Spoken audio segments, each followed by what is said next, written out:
Clankers eat the closings, command stands above all. Share the link and join the fight. Clankers ignite the night.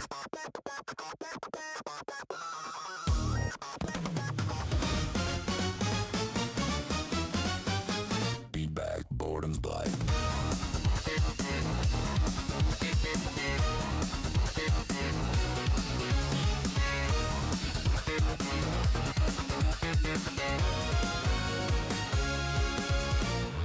High above the glowing sphere, ether gone has arrived here, leading with neon contrails. Few could know what it entails. Code is crackling through the wire. Out of boredom, hearts are burning with desire. In the neon glow of the late night screen, signal llamas call on flankers unseen.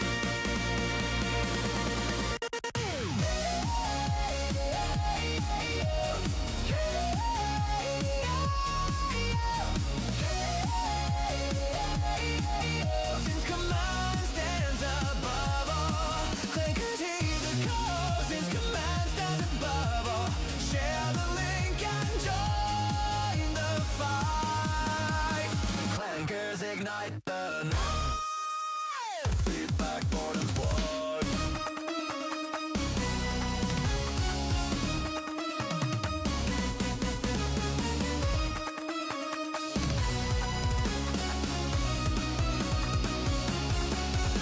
From bits and bytes we forge our fate in the lobby where legends wait. From the shadows to the screen, let's make the virtual scene in this world of ones and zeros. Flankers are the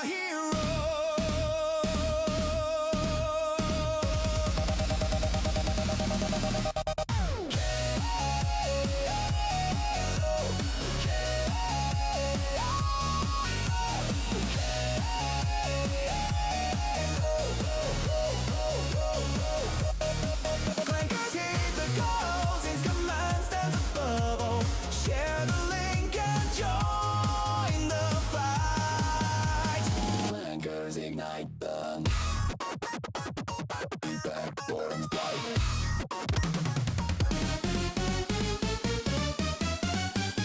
Feedback, boredom's blight.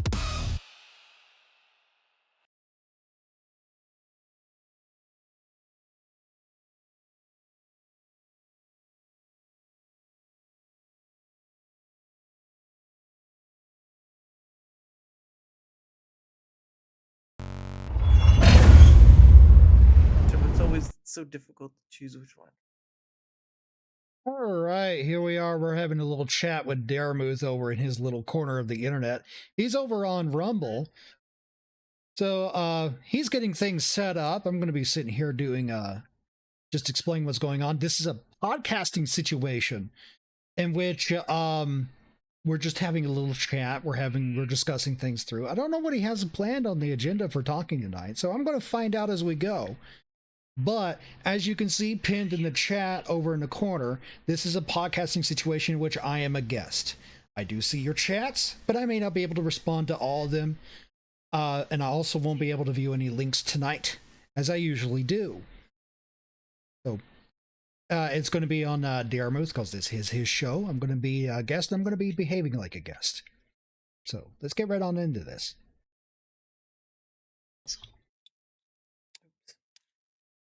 And off too. All right, we're live and ready to go when you are. Woohoo! All right. 1 minute. Usually I try to do it on time, although there have been instances where technical issues abounding. So there is that. That's fine. There we go. Okay. All right. I am pressing the go live button. Everything looks good. All right. I'm pressing, and you should see a countdown. There, There it is.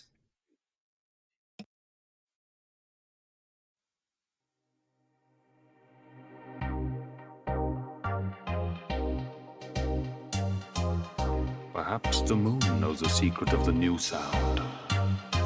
So bright and pull on the surfaces.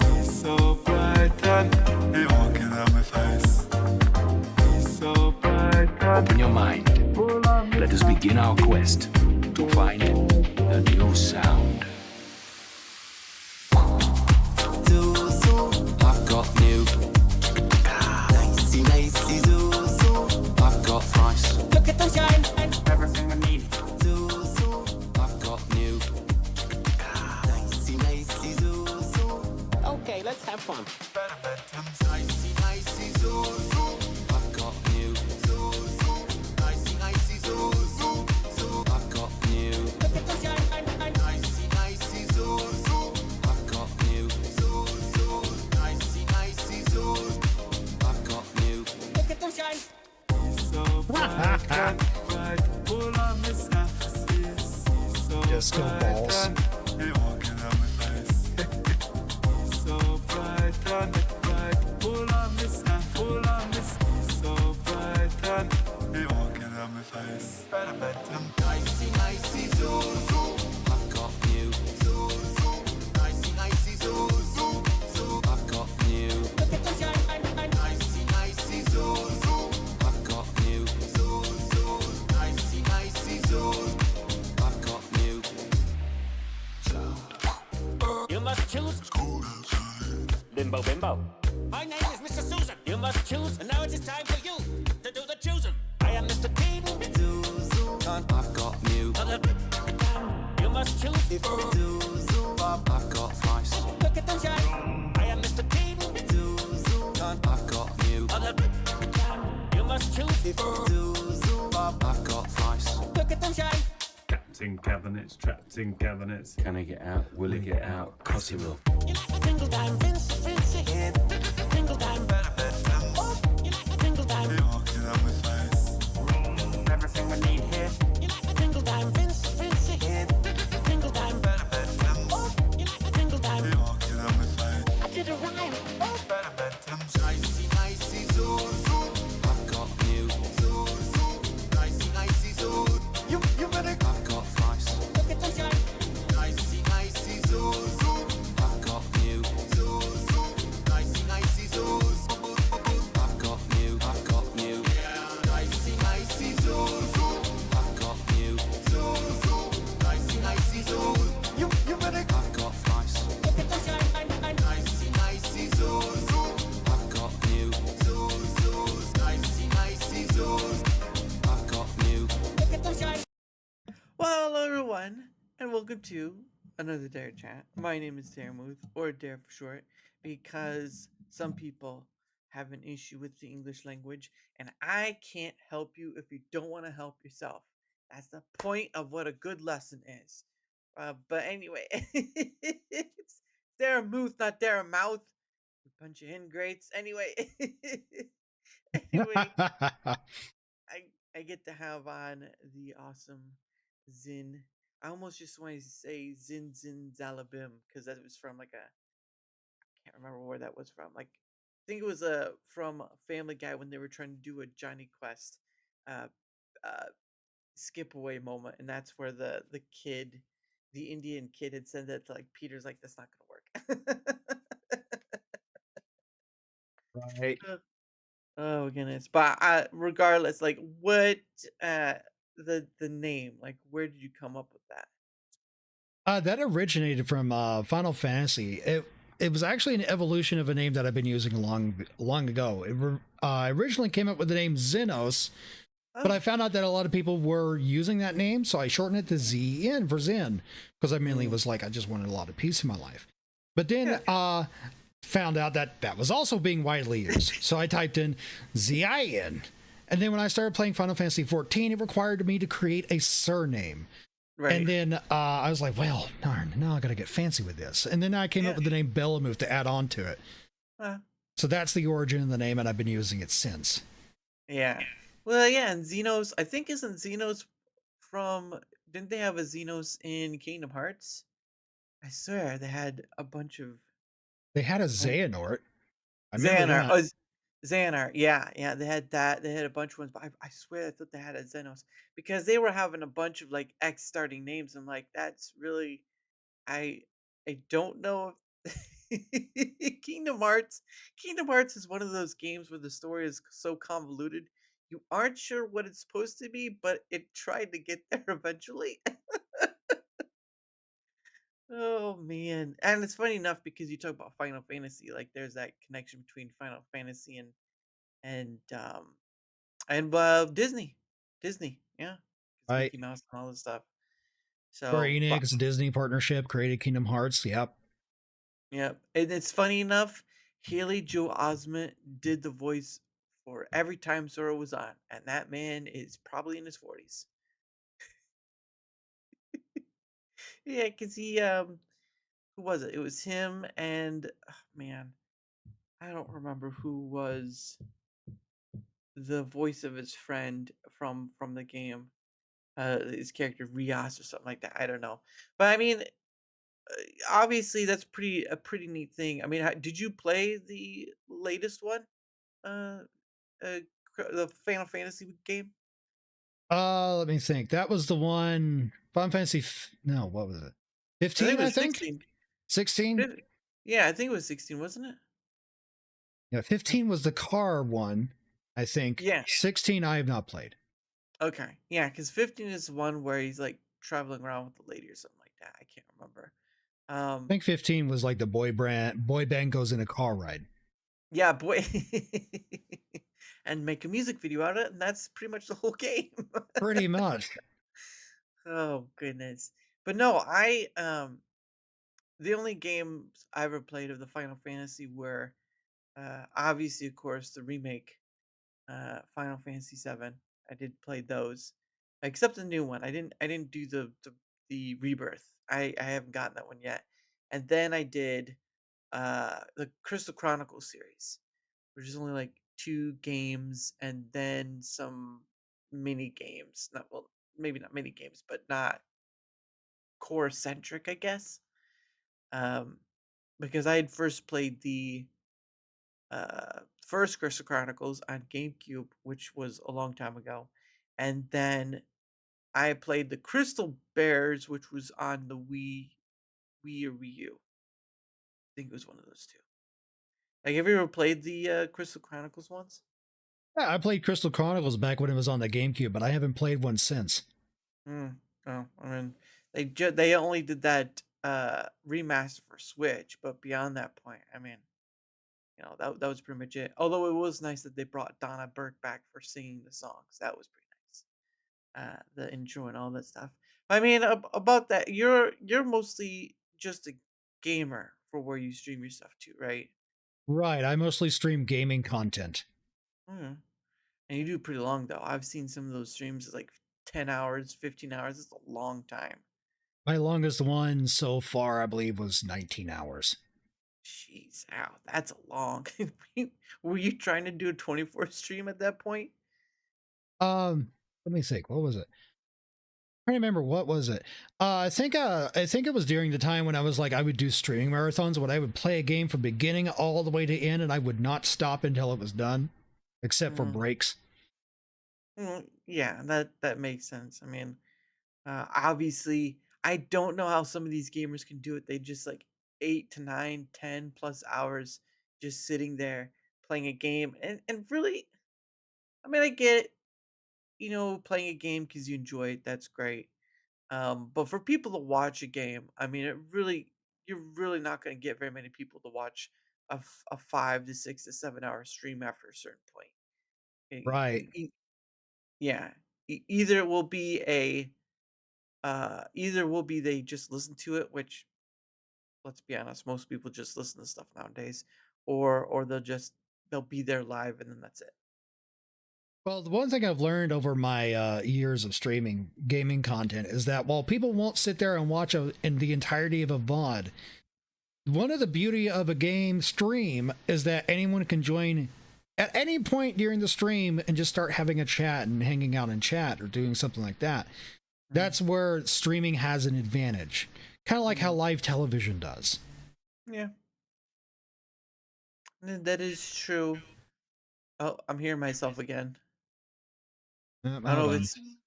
I wonder if it's you getting close to the mic or something. It's not. I'm not hearing it right now, but I was hearing myself a bit. Well, I do have open back headphones, and if I turn my head a Ah, certain way, it probably picks it up because it's a dynamic mic. yep. That's probably why. See, now I'm learning about tech stuff too. Today, class, we're learning about your setup, your your microphone, your audio setup on a stream. No, but yeah, you're not wrong. Yeah, on Um, my own stream, I've got like filters and stuff that's supposed to keep that from happening, but when I go and join a different program, it's a whole different ball. yeah, you probably use OBS, right? Right. Yeah, yeah. I don't. I used OBS for a little while, and it supplied the need that I had. But after a certain point, I was like, I really don't need all these gizmos and gadgets for a bunch of other stuff I don't use, because there's a lot of things uh, in OBS that make it great for technical people or whatever. Have multiple layouts, multiple uh, videos, or certain things like that. For me, I'm very basic, very simple.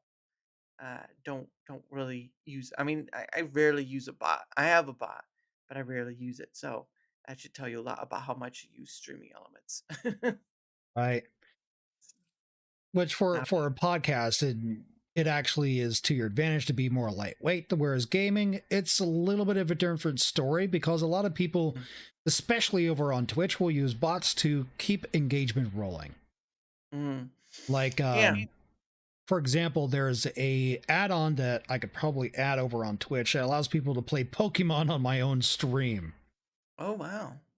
Yep. Well, I've seen one. I think they call it crowd control. I think is one of those. Yeah, It's crowd really. control is another one where if I have it enabled and installed, people can go in and interact with the game that I'm playing as, so long as the game is supported officially on crowd control. Not every game is Mm, supported. okay. Well, like what games do you know of that are supported on crowd control? One that I like to use a lot on crowd control, or rather I like to watch people who have crowd control enabled, is Legend of Zelda Ocarina of Time. There's a PC Oh, port that's available. You still have to cool. provide a ROM legally for the Yeah. official files, but um, once you have it installed, you can do things like randomizers and stuff, which also happens to include crowd control. That's one example of it. I also am aware that like Fallout 4 has crowd control enabled on it. There's a bunch of other games. They even have a website where you can check and see what list of games is available. Hmm. Yeah, that's pretty interesting. That's kind of interesting though. They have to use a. I mean, obviously you have to use a ROM, but I mean, if you're gonna stream with a ROM, has that is it not a bit harder with how much Nintendo has gone after those places that have ROMs? Because I remember Um, seeing, yeah. if you have dumped the ROM legally, it should not be an issue because it is officially your copy of the cartridge. Mm, Now, as far as the whole legality of it, um, it is a very gray zone. I'll mm. give you that. So don't get it from a website. just just go get a physical cartridge and dump it yourself if you want to be legal about it. Yeah. Of course, now the bubble around the copyright of around all this stuff is extremely thin, Mm, so it's hard to say with absolute certainty. Now, as far as like yeah. Nintendo being aggressive about this stuff, I probably won't poke the bear on that one, which is why I usually try not to touch Nintendo games on my own streams. Mm, Now, if I do, it's being played on an official hardware using a mm, capture card. mm. Yeah. Because I can't imagine. I mean, I don't know if it's happened yet, but I can't imagine the people who would get shut down if they're found out by Nintendo. Because I don't know how hawkish they are. I know they've been pretty hawkish on like the websites that have the emulators, but beyond that point, I don't know how hawkish they are because they really have gotten, especially with all the Pal World stuff. Nintendo's really been hawkish about that. Well, generally, they leave people who do emulation alone unless you're sitting there going, oh, I got this game illegally. Your Nintendo can't do anything about it, which a guy actually did do. And he got sued for it. Jeez, that's And just now he dumb. has to pay like $17,000 to Nintendo for damages. Wow, holy crap! What was the game? I don't remember what games he was streaming. He's just like he had a whole bunch of Nintendo games and he was just gloating about how he obtained them illegally. Like if you're gonna do that and do a stream, it's like I wouldn't gloat about it, buddy. No, no, why? That was just the dumbest thing ever to do. Why would you gloat about something that will get you? Why would, it's like holding up a flare at a car crash. I'm the one who crashed the car. Right, exactly. That's exactly what it is. Oh man, like, gosh dang it. That no, he deserved it. Let's just be honest, he did deserve that because He he did. was asking for it. Yeah, he was asking for it, and that's the sad part is that he probably still won't learn. He probably did it again. He probably will do it again. Good lord. Oh, some people. I tell you what. Um, because of all because obviously because of all the power of Pokemon stuff, uh, the the emulator stuff, and all that's been going on, Nintendo's really kind of given itself a bad scratch for that kind of stuff. They've been doing Uh, this for years. It's only recently that it's starting to get really out of hand. yeah, well, yeah, they probably didn't have the internet as much. Well, not, I'm not saying they didn't have the internet. I'm more like they didn't have it to this much extent, like the YouTube stuff and any other place where people could stream the games and whatnot. Because I remember hearing a story where it was so hard to you'd even get hit for just streaming a Nintendo game, uh, and all that stuff. Yeah, that's Which how it used to be. Now Nintendo has kind of relaxed those rules mhm, seemingly, but I can't say with absolute certainty. yeah, and I don't It's think it'd be always going to be a risk, no matter what. yeah, yeah, obviously, and yeah, and this funny thing with Nintendo, the only game I know of that's beyond the consoles is the I think it's called the Mario Run. That's on the mobile side. Um, and I've only played it like maybe once or twice, but it's one of those gotcha type of games where you have to, buy the upgrades or whatever. Um, but yeah, Nintendo has really kind of given itself a mean look. I mean, I can understand in one sense, like the business side, obviously protect your whatever, but they certainly are going about in a way that's very ill advised. I would think. Yeah, I would think Nintendo's actions, especially with Power World, I think they've really crossed the line. Are they legal in a right? Probably not. I would say that they're probably going into the legal gray zone, in specifically when it comes to Power World. Mm, But when it comes to enforcement of their own IP and copyright, legally they are in a right. Morally, probably not. Depending mm, on what case we're talking about. yeah, and that is true too. Um, but yeah, it's just it's been with that stuff. It's been a mess. But I ideally, uh, I do know that I think it was like Power World did have a win. Obviously, it was recent, so there's that. But I can't remember what part of it was about because I know there's been many different points to where it was about the look of the Pokeball, like catching a Pokemon, that sort of thing, and all that stuff. It's just a hectic case of nut jobbery. But it is what it is, right? You even with anime stuff, right? Like you can't use it fair use because fair use is not a thing in Japan. Yeah, Japan does not observe fair use laws. Hmm. Now, in regards to like the whole patent situation, as far as I'm aware, I think the patent for Pokeballs was recently denied over in Japan, but they also have patents here in the US, so we'll have to see how that plays out. That is true. Use your words. I did use my words. What do you mean use your words? What? Hey, Frog, how you doing? Use my words. I use my words all the time. Bippity boppity bippity boo. All right, there you go. Um, but yeah, I mean, I try to play a game. Uh, I actually I did have a Switch, but I had to give that up financial reasons.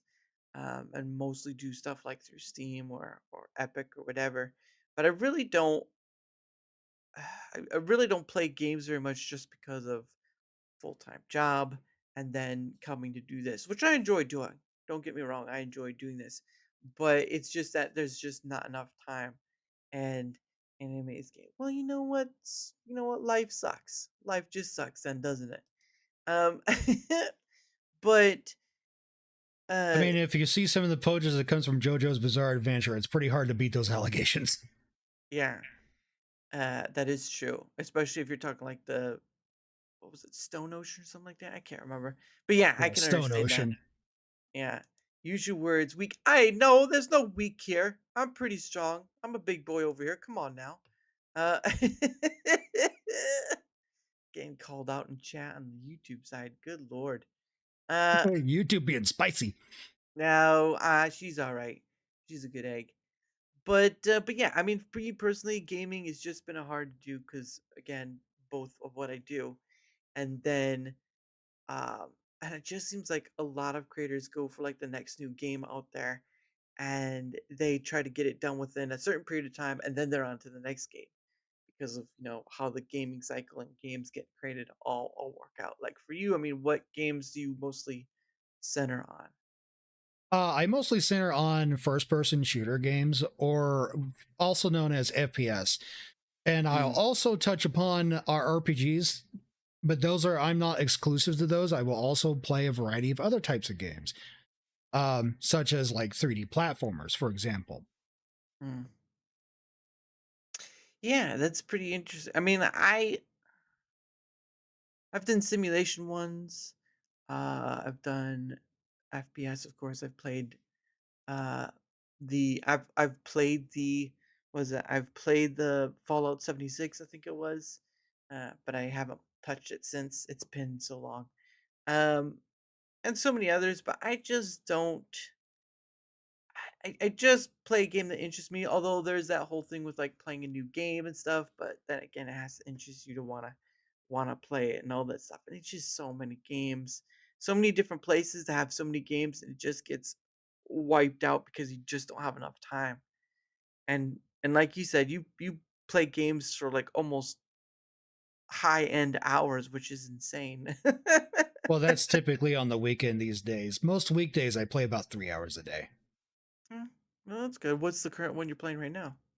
Outlast, Which one? the first one. Okay. I was about to say there's a Outlast 2, so Oh, I I just bought wanted all to of make them sure. on Oh sale. yeah? I intend to Oh go through all of nice. them. Nice. I Yeah, also that's picked up Evil Within. I'm looking forward to playing that one too. the first one? Oh, the whole set. Okay. Okay. Yeah, I didn't know. Sometimes Steam has some good sales and sometimes you're just like, playing games. I do too play games. I don't know what you're talking about. I play games. It's just not it's very rare. It's rare I play games because uh just don't have enough time, you know? Yeah, It is what it is. during the recent spook sale that they had over on Steam, they had Alien Isolation, Evil Within, and Outlast bundles of Mm, them on a really good price. I paid like $75 altogether for a bunch of games. that's not bad, especially if you get like 2 to 3 games out of that like $75 bundle. Cause Yeah, that man, includes all the DLC too. oh goodness sake, that's pretty good because I'm telling you right now, when the whole thing about the lies, that's not lies. I do play games. Oh goodness. Uh, but no, the when the Switch 2 stuff came out and the games that came with it, a lot of people were upset about the price of the game, but I'm like, they're still gonna buy it anyway. Right. It's kind of a similar problem with like Sony and Xbox. They're going to have their loyal fan base because people just want simplicity. They're going to pay extra for the convenience. Uh, you could tell them all day long to like, hey, come over to PC gaming where you have a lot more freedom. You can determine what you do with your own device. Hmm.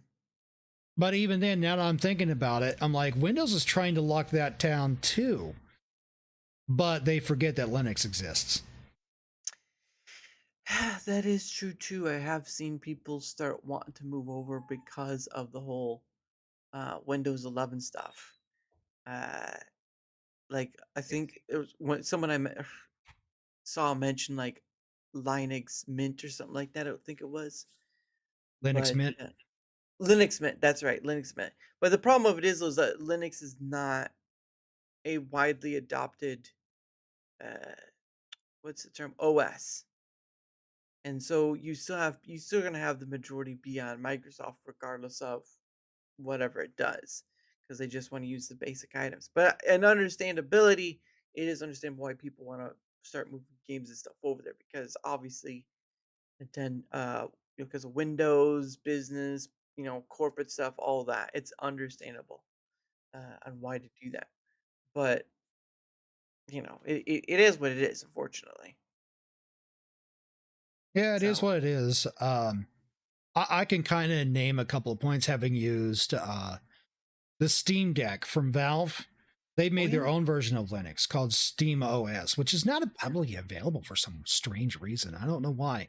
You think they would do that, especially at the end of life for Windows 10. That would be a great opportunity for them. yeah. But Hey, for some reason, they didn't.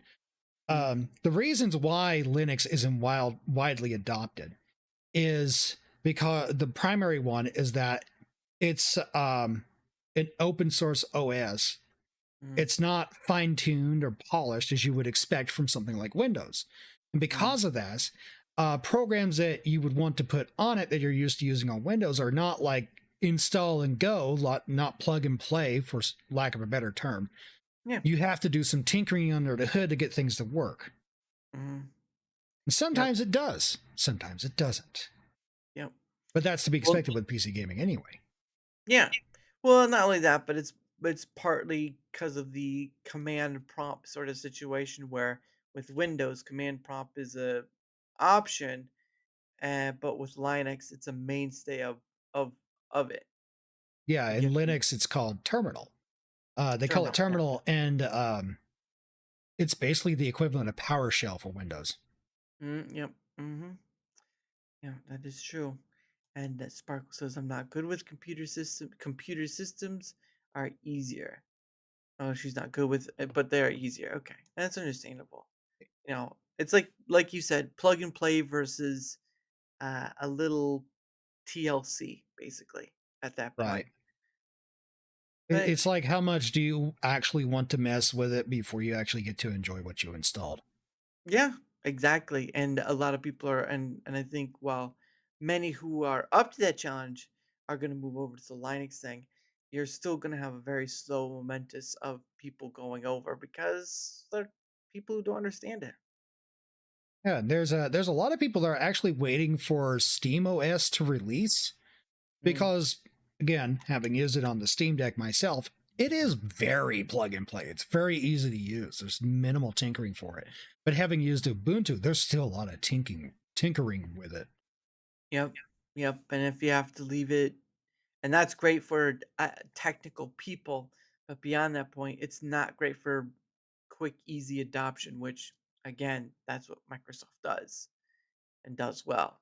A bit of a sting for maybe Apple, but at least they're sort of getting there, but they're not there. If that makes sense. Um, Well, Apple kind of has the opposite problem, in which they've made it so much of a walled garden. It's hard yeah, to actually develop anything for their platform, and that's why it's not nearly as big. Now, Mac OS's strength is for like workshops, for like if you do messing with a bunch of audio equipment or editing, that is where mm, Mac excels in because that OS just gets out of the way at that point. It lets you do what you need to. yeah, yeah. and and it becomes like I know some people will be like, "Oh, Android is better." Or some people, go with Apple, but really, Apple's if you go for a new phone or if you have been holding on to a phone for quite some time and then you go to a new phone, it really hasn't changed much in the way of like how you move things around, do stuff with it, and all that. Um, and also their ecosystem too is what helps keep people there as well. Right, which reminds me of a story I remember hearing about.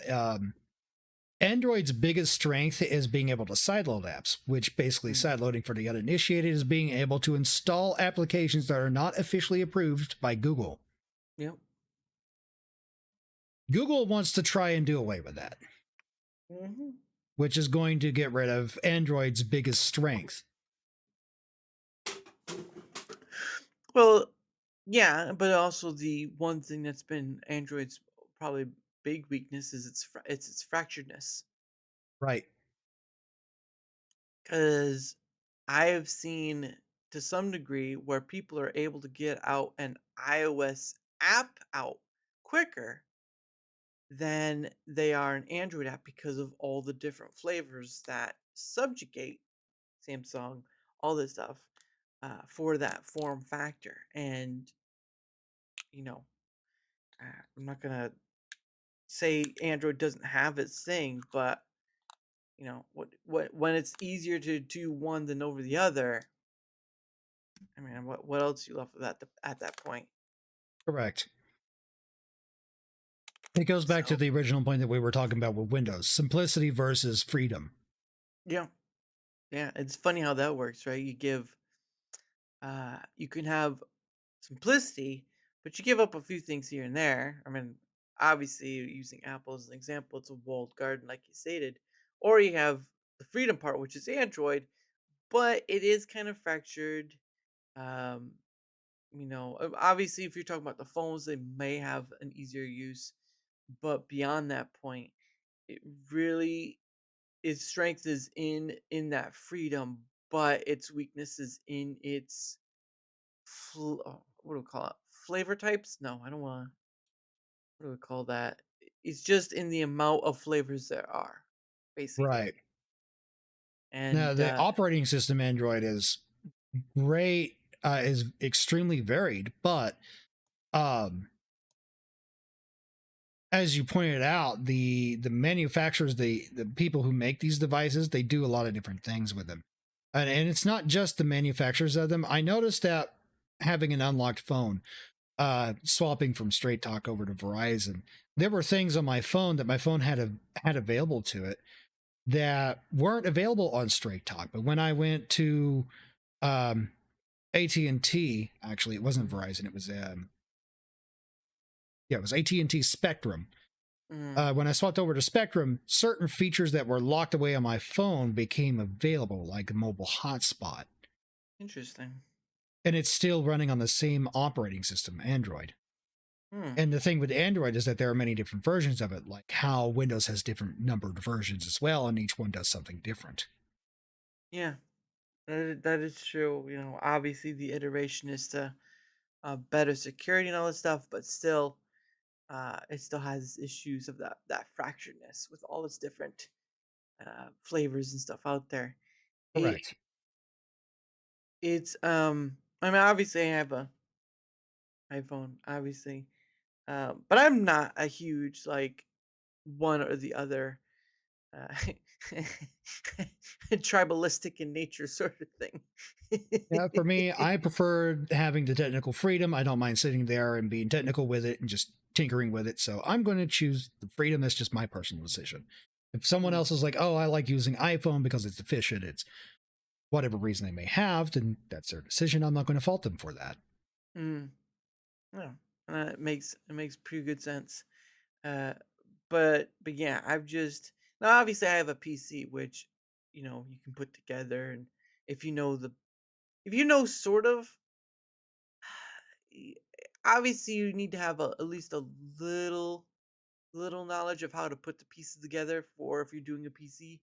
But for the most part, once you do, uh, and you do it enough times, it's pretty simple. Because I use a website called my PCPartPicker.com. Great And like website. yeah, it is.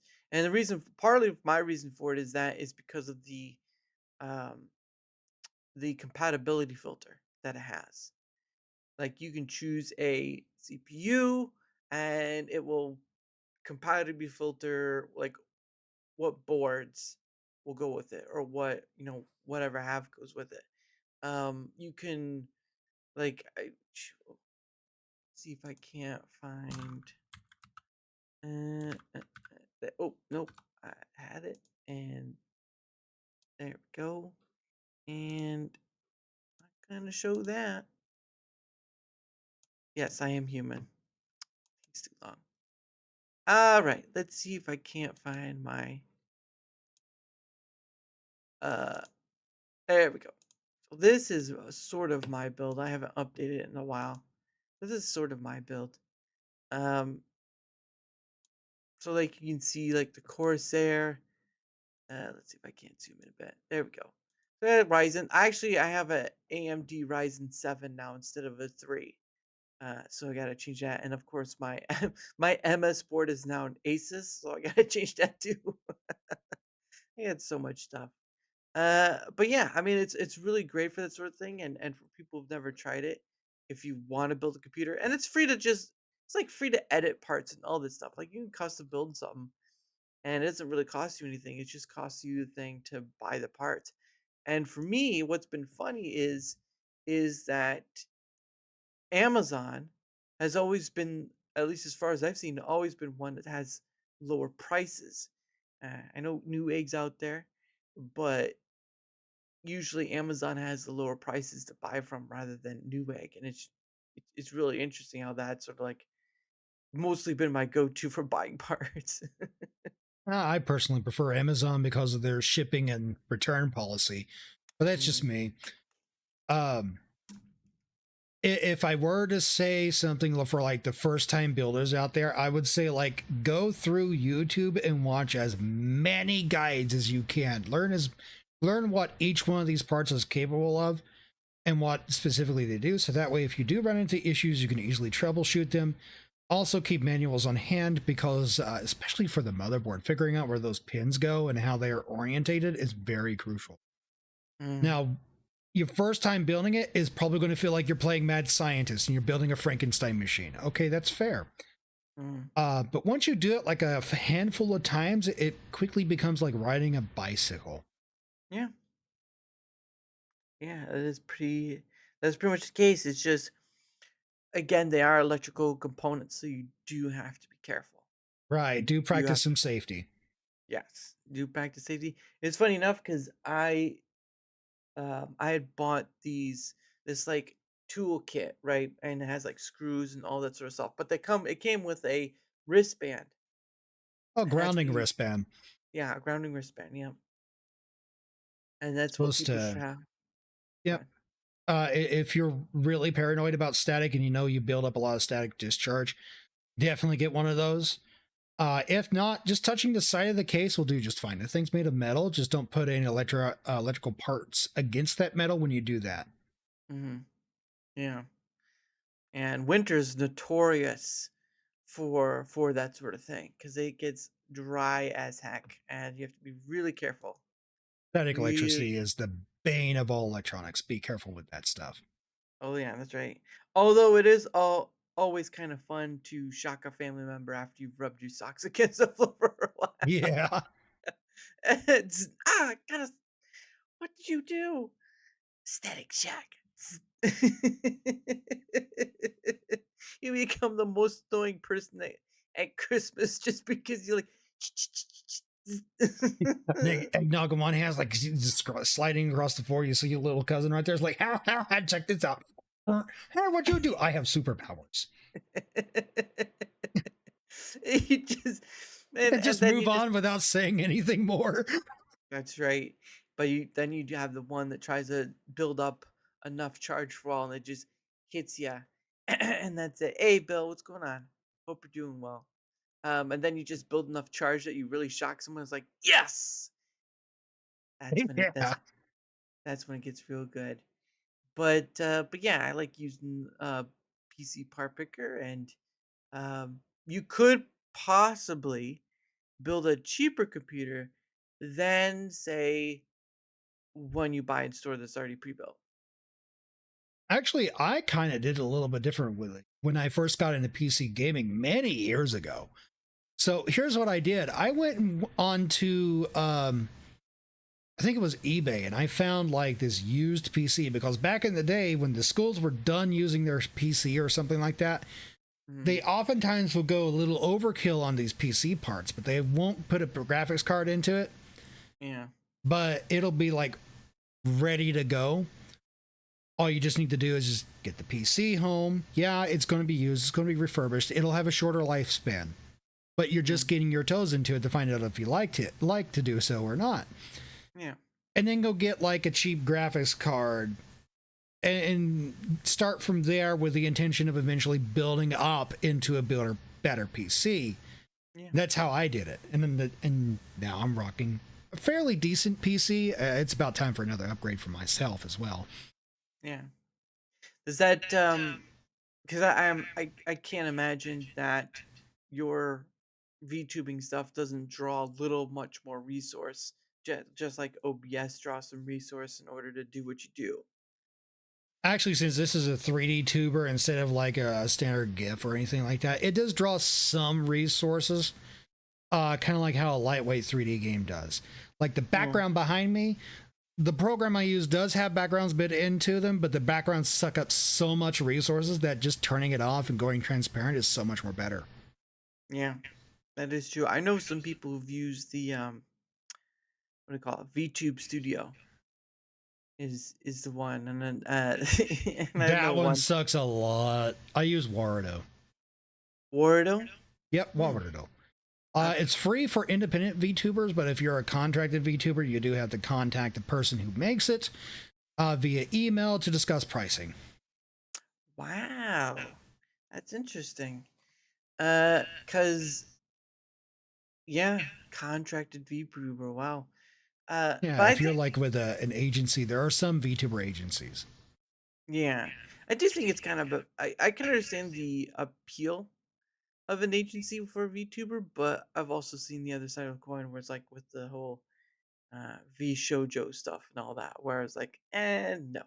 Yeah, where it kind of it kind of becomes like a K-pop situation or something like that, where it's like you're extremely micromanaged, you're miserable the whole time for it, and yet you have to go on there and pretend like you're smiling about it. And then when you finally get out of it, it could go like one of two ways. One being like they keep all the IP and you have to start over from scratch and create a new VTuber model and all that other stuff. Mm, Or how some of them will do it when they separate. They're like, I keep all the IP, I get to keep all the avatar and stuff, just not associated with the company anymore. yeah, and obviously, to give an example, right? You had Hololive when Gargura left. She didn't get to keep her stuff. That was it. Yep. And so, yeah, and then you had Vishojo stuff where they did get to keep their IP and stuff, and and just take with it what they will. But yeah, there are those contract out. I'm not sure what Phase Connect is. I'm not sure if they allow them to keep their stuff, but I'm not too I'm not deep in that sure. I thing. haven't looked too far into it. Mm, Ever since I found out that like, oh, some companies won't let you keep the IP, I'm like, well, I'm not going to risk it. I'm just going to stay independent. yeah, yeah. Plus, you really just uh, it's a little more work, obviously, but I mean, you get to keep majority of the cash to yourself. Right. You don't get the promotions. You don't get like all the nice stuff that comes from being in an agency, such as easy merchandise on demand or stuff like that. Yeah. But that's just a trade-off. Being independent means you have to do it all, everything. Mm, yeah. Yep. Um, and there's always been a fascination with those companies because, to be honest, I don't know. I'm not gonna say all of them are underwater, if that makes sense, but I don't feel like all of them are above board, especially again pointing back to Fijojo, which really screwed itself over heavily. Yeah, they really done themselves under. Yeah. Yeah, I just don't see the appeal to joining an agency. Yeah. I think it's the stuff you mentioned. I was like, it's just you have less stress on yourself uh in order for that stuff. And some people just don't want to have to do things and think about it, they just want to go. And if you're by yourself, you have much more to worry about than rather just being a corporation and just, I guess, but take your card and clock it in and then go, that sort of thing. Yeah, I'm not entirely sure how it works. Yeah. Um, but I just prefer the freedom of being independent and being able to choose what direction I want to take my content in versus having a manager going, "Oh, you're scheduled for a collab with this person." Well, I don't really care for this person. What are you going to do stuff with them anyway? Oh Like, my okay, goodness. Can you imagine like if V Shoujo at least kept better qualms of itself, it wouldn't have been in the position it is now. well, yeah, I would kind of agree with that.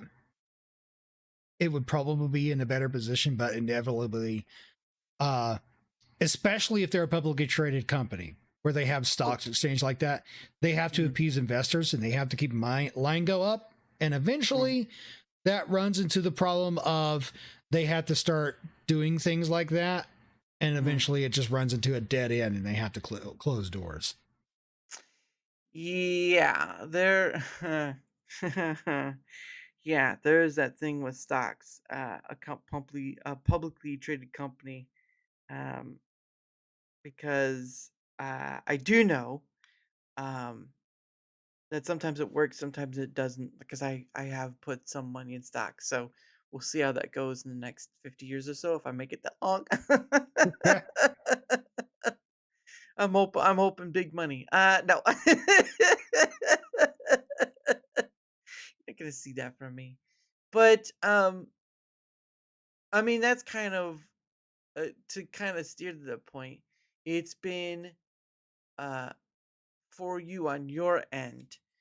You have been very big, and I know you're on here, so I'm not gonna like point to like throwing you under the bus. But I do know you've been very strongly worded on Rumble itself, and um sort of that thing. And I can understand it because obviously you have your reasons, and you already have a bunch of other platforms you stream to, so there's no whatever. But like you're talking about publicly traded companies, they do have to meet that uh, shareholder line. I guess I could be considered a shareholder because they do own stock in, but I'm not sure. I'm not sure to what depth that means I'm important enough. Well, it depends on what percentage you have of the total stock amount. I probably have like 0.000000001%. Right. And it So wouldn't surprise me that Chris has like the whole majority of it so that way he can have some authority over how the company is run. voting, If I he was believe, smart, that's what he would have done. yeah, voting. I think they call it like controlling majority, voting majority. I can't remember what they called that. I don't know the It's proper phrasing for it. yeah, but yeah, I think um because I do something where like once a month I do a show called Rumble Squared, and I ask people upon their issue wish list stuff about things, because I believe collecting that feedback and showing what people are saying rather than just having venting sessions uh, does better than not. Because I'm what I do isn't perfect, but I know it's a lot better. But it can easily be ignored by uh, people who don't care to hear about change rather than anything else. And again, it's that's how I remember you being very quiet, outspoken. So that's why it's always a Right. little, yeah. That's why it's always a little leery to ask someone on to a place to like f you. Well, here's my stance on that. I had my problems with Rumble, and I am very outspoken about them, but unless it's brought up, I'm not going to actively talk about it because I just don't care about it anymore. Why? Because I'm at the point where I think that Chris and his team, regardless of what the opinion is about them, is publicly amongst the people who still create content for Rumble and still support Rumble. I don't Mm, think that they're of the mind to actually listen to any negative feedback whatsoever. And even okay. if it's constructive, they're probably not going to listen anyway because Mm, they're running a company. They're going to do what works for them. mm, Um, so I just like, well, okay, I kind of see the writing on the wall here. Uh, I have my suspicions that it may go the way of Mixer. It may not, but I'm just going to go ahead and take my things and go where my content actually has a little bit more value. mm. such as Mm, Twitch and Kick. Now, Kick, they do primarily IRL streams. That's their strength, but gaming is a big secondary on there. Rumble right. is news and politics, and Twitch, contrary to, well, not exactly contrary, some of it is true. Mm, They started out as a gaming channel, and for the most part, yeah. games are a big thing there. Yeah. But as some of their objectors will say, IRL and hot tub streams, as it's put, are also pretty big there too. But exactly to what proportion, I'm not sure. Yeah. Mm, yeah. Neither do I. I've not. I have an account there, but I don't put anything there because it's just uh it's just too many places, not enough time in the day, and I'm not trying to stretch myself thin here. But no, and I mean you're not wrong in the sense of like that feeling of not getting heard, because there are a lot of people who feel that way. But at the end of the day, I've been at the positions like it's a business. YouTube makes no one feel special unless they want them to. Neither does Kick or Twitch. They're all companies at the end of the day, and their main point is to make money. Because there was a platform out there called Noise. I don't know if you've ever heard that one. Never heard Um, of them. yeah, but there was a platform that was sort of like streaming and stuff and all that. And it did seem like they had a similar UI to Twitch, but it's been a long while. But basically, they missed their, I think it was like they missed their time window for fundraising. They couldn't get enough money to fundraise, and they had to shut it down. And so when you have a company like Noise and it's not able to make the money, they shut down and people have to go elsewhere, right? Like company's a company. It is what it is.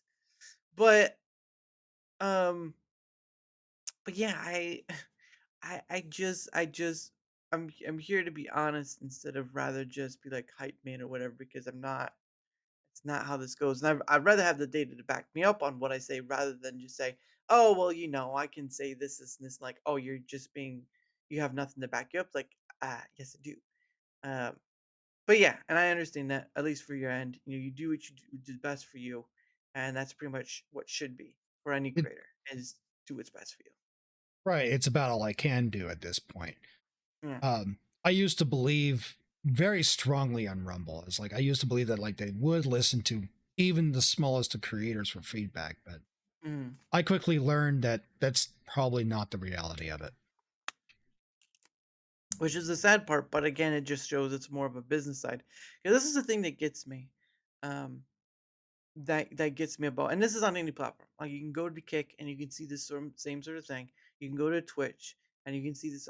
It's when people on a platform start calling it a family. That's what gets me every time. Is when people on a platform, right? They build these connections with people and all this stuff, and then they start calling this group a family. Like community, sure, whatever, friends, whatever, sure. But when you start Right. calling it family, it that makes it sound like it's no different than when your company, whatever full-time job you have outside of streaming, uses that same sort of thing, like, oh, we're all a family here. Yeah, that sets off red flags to me. Yeah. And it's not coming from the company itself, it's coming from the creators who are streaming on the platform themselves, which is understandable, but I don't accept that because I know and understand it is a business at the end of the day. And businesses do not care about families or whatever. They care about needing money to survive. They need to promote themselves. And well, Rumble, Rumble barely promotes itself the way it needs to. But regardless, on the scale of business or whatever, they need money to stay afloat. And if they don't, then they become something like Noise, which doesn't exist anymore. And that's the sad part. Right. So, um, but yeah, that's just me. I don't speak up against it. I've maybe said once or twice upon that remark when people say it, but I really don't accept that family motif because it's not a family. If just as a hypothetical, right? Say on Twitch, right? Because you use Twitch. Say on Twitch, of course, obviously, you go there and you have a bunch of people who do say that, like their family Twitch, or whatever. That it is what it is. Say you go to that, and all of a sudden, one day, Twitch actually says, "Hey, we got to close up shop because Amazon says it's time to go." Not saying they will. It's hypothetical. Do you They expect have it? been doing a lot of layoffs, though. Yeah, I did see the recent one about their communication person. It was on Twitter X, but it just they're not there yet. Well, they're not there yet. But when if they do ever do the hypothetical, we're closing our doors. Do you think that those people will still be a family, or are they going to go to other platforms where they're going to build new families? In that essence, Well, that depends on one major factor. Did they build a community around themselves or did they build a community around the platform? Those are two different concepts to me. that's true. And the funny part is, majority of the time, it's mostly around the platforms. Right. Which can become a double edged sword. It's like, oh, you're on a platform and you're getting a lot of support on the platform and Mm, perhaps even from the platform. mm, Rumble has this in spades, by the way. And mm. it's not just exclusive to Rumble. There are other sites that has this. I see this on Kick as well. Oh yeah. Um, but if you're wanting to kind of shelter, what's the phrase I'm looking for? Kind of build like insurance, if you will, Yeah. against this kind of Yeah. thing, I would suggest picking up multi-streaming. Yeah. Back when Dr. Disrespect joined Rumble, I kind of saw the writing on the wall and especially being in some of the interviews with Chris Pavlovsky. One of the phrases that he had used, I think it was with an interview with the Quartering. He said Mm, he doesn't just want people who turn on a camera and game. He wants people that work hard.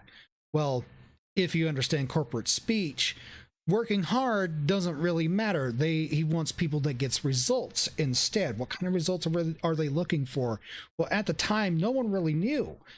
mhm. But if you look at what the creator program is now and couple that in with the fact that there is more requirements coming down the road, those are the results that they're looking for.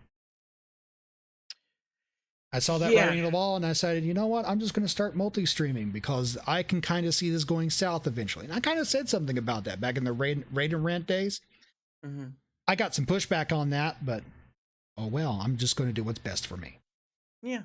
No, and you're not wrong. I mean, they at a certain point he had mentioned that one, it's not Rumble's not a charity. Well, duh, no platform is. Hello. Right. But the issue of it was is that it wasn't a creator program anymore. It was a tester program because people would test new updates and products that were coming out. So essentially, he had basically stated at one point that it wasn't a creator program. It was a tester program where you're testing the new products and stuff that are coming out from Rumble itself. Right. I don't think it was a creator program at all. I think it was just a Yeah. creator program in name only. Yeah. When it first rolled out, I had stated in the past that I think this is just a Rumble promotion program Yeah. because what are their payout metrics based off of? How well you promote certain things with the Rumble. Mhm. And then we get to one of the things that kind of broke the straw with me is that one of the metrics that they pay out people is for Rumble Premium signups. If you Yeah. go to the Rumble Premium signup page, one of the things that they advertise right there front and center in big bold letters is skipping ads. Yeah. Yeah, you get where I'm going at on that one. Because you're not the only one who stated about continue. Sorry. Yeah, and then people pay to skip ads, and then one of the recent requirements is, oh, by the way, we're going to have our creators read ads anyway, and you can't skip them because they're baked into the video anyway. So it's Yeah. like you made the whole thing, one of the big selling points of Rumble Premium, kind of redundant. Well, as a kind of a side note, right? Because obviously all platforms have some, mostly all platforms have ads, but just like you looking at YouTube, right? I have come across edited video content where you do have them have a sponsorship that's like right in the video somewhere, like halfway or partway or whatever. Um, Right, it is kind of that. And then it gets to and then it becomes a question is like, okay, what's acceptable? Letting creators have the choice to put that stuff in their content or having mm, it required to be paid by the platform? Rumble's the only one that has it required. And when it yeah. comes to ads itself, Kick is the only one that does not serve ads at all. Mm, interesting. I didn't know that. But then again, you don't have like a kick premium thing that they have. So there's that. They recently rolled out kicks. They're trying to find ways to monetize without it being invasive or overbearing. Hmm. Yeah, no, I did see that kicks. I thought that was more of like their point of bits, like Twitch bits, kicks, that sort of thing. Yeah, it's Maybe. basically a one-to-one to bits. Yeah, which makes sense. But yeah, you're not wrong because I mean you're not the only person who has brought up that. Like it doesn't make sense to promote Rumble Premium, which says no ads, and yet when you're in a creator program, either during the premium only stream or not premium only stream, you're still doing ad reads. Now, obviously, the ad reads is a choice. Being in the creator program is a choice, but Correct. you also have this thing with like again going back to YouTube where you do have these creators who get sponsorships or whatever, or I guess their own sort of ad reads. I don't know how it works for YouTube, but they'll read it in a chunk of their video, and then you can I mean, you can skip it. Obviously, you can skip it, but if it's a live stream, you can't skip it. So there is a difference. It's just they're also different arenas of that sort of thing, if that makes sense. Not entirely sure exactly how YouTube handles it, but as far as I'm Yeah. aware, sponsorships, I think they obtain off the website and then they use affiliate links to track them or It's something true. similar to that. Mhm. But you could still earn through ad monetization on YouTube once you get partnered, which requires a minimum of 1,000 subscribers, which giving the user base of YouTube that ideally Easy. wouldn't be hard, but that Yeah. depends on how the algorithm wants to handle your content. Yeah. Theoretically, the algorithm wants to find an audience that's right for you, but hard to say, having not really done a whole lot of investment over YouTube. Yeah.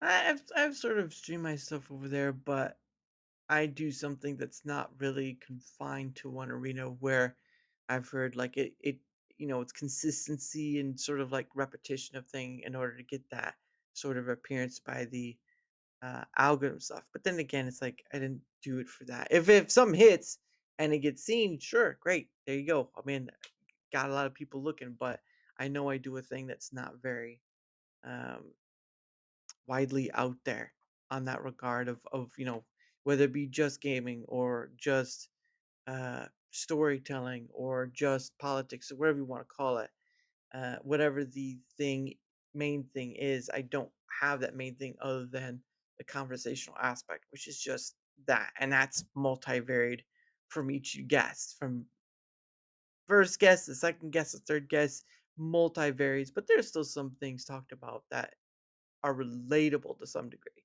But yeah. Yeah, basically, you cover the creator space and what each creator does. Well, I do more than that. I do people who aren't creators as well. Oh, yeah, I've that's right. Yeah, I have had on people from all over the world, basically. Well, English speaking world, I should point to that because my secondary language is not so good. Uh, Yeah. so don't ask me to speak Espanol. It's not going to go well. I just look at him and say, no hable español. English? No habla español, señor. Yep. ¿Por qué? Basically translates to, I don't speak Spanish. English, please. Yeah. Oh my Not goodness. word for word, but English. that's basically what it means. Hey, someone's been to a place where they serve a one too many margaritas. All right, no, I'm just joking. Right? Oh, I've never drunk though. But anyway, it is the top of the hour, sort of. It is past the top of the hour, but it is the top of the hour.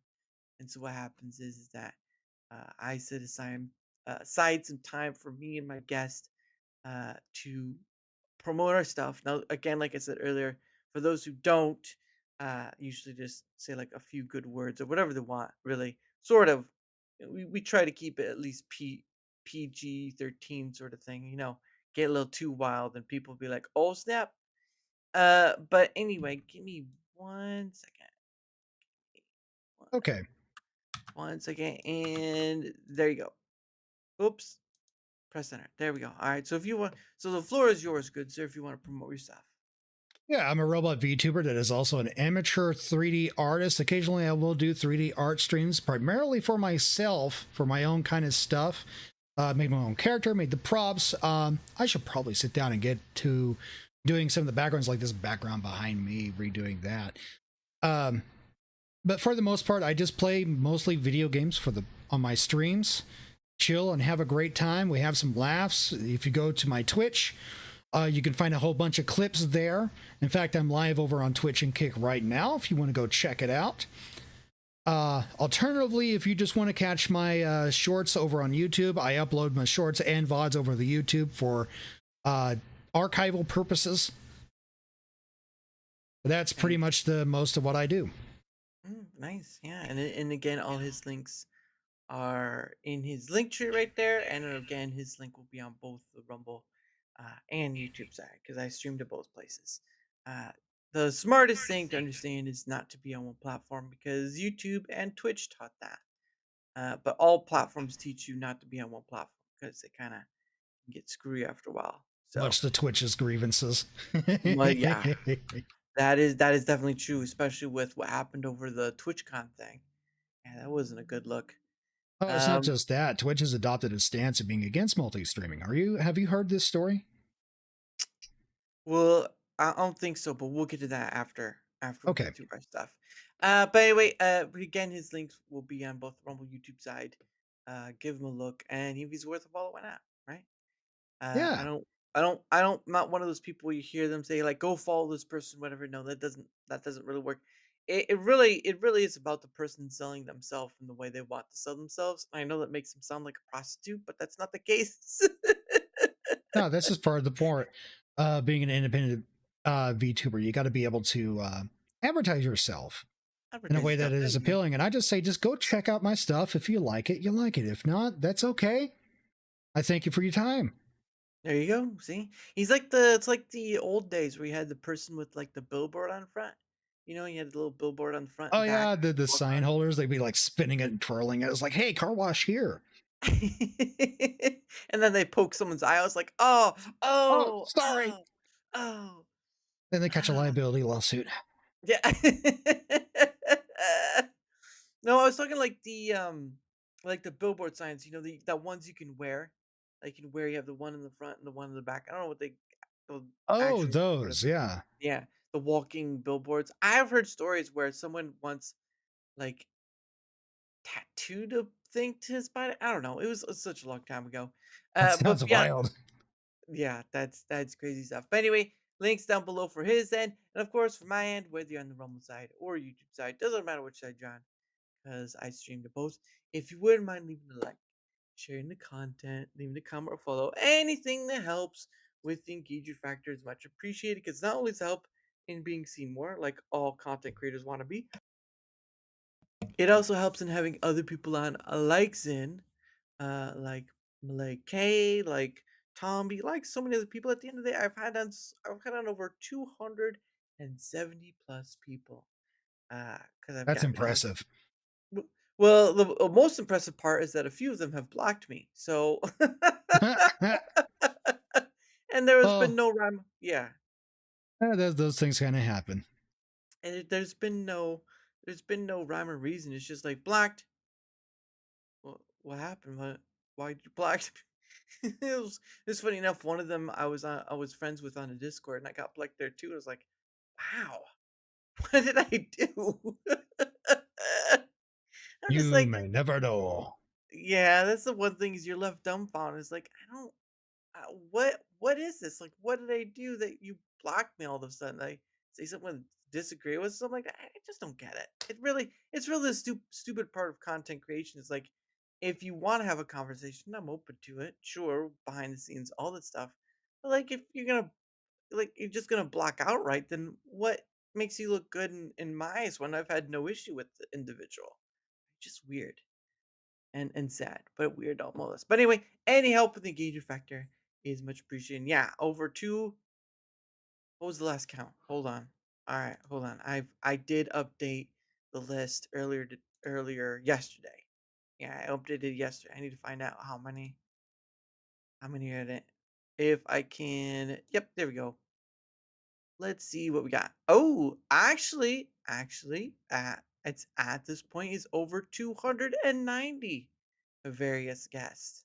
So good 300 things to special keep. coming up? I, I didn't do one for my 201. I am so I don't know. I'm not doing a 24/7 stream or a 12-hour stream, so please don't look for me for that. I just Fair. I That's I fair. I have a full-time job. I don't need to push it for this. Uh I don't know. I really haven't done anything special for them. I may do like a solo stream just uh you know what? Maybe that's what I'll do for this next 200. I've made a list. I have the checklist and I'll just go through that 300.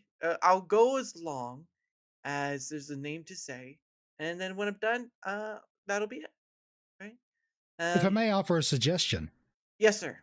since you've discussed with so many people over the years, why not go through like a highlight reel or something like that? Discuss your favorite memories of discussions with them, things that stand out in your mind.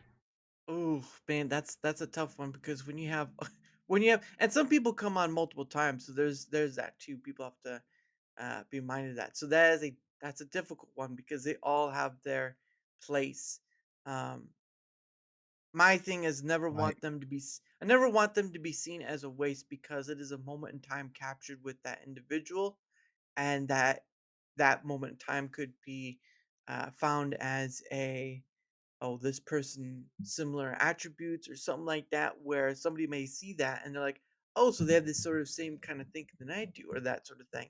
And that's why, even if that guest blocked me, they'll still have a place on that wall because we shared a few moments in time. And, um, they may block me, but they'll still get remembered one way or another. So there's Oh, I that. was wondering what all those post-it notes behind you were.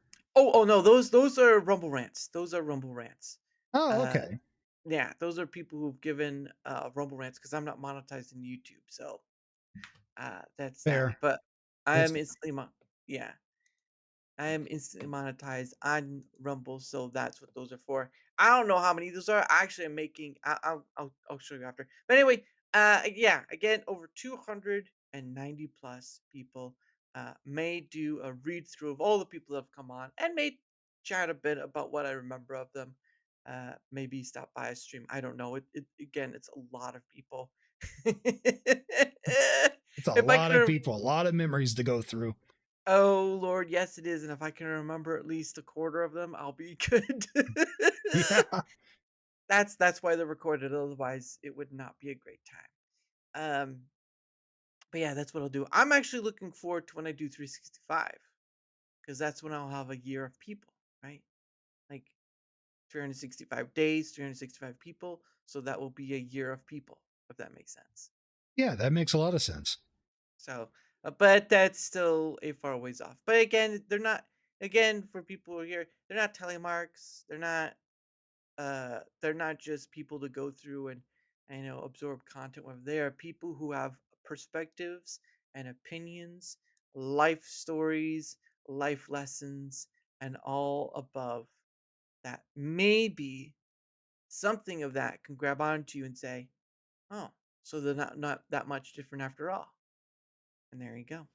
Yeah, they're not numbers on a spreadsheet.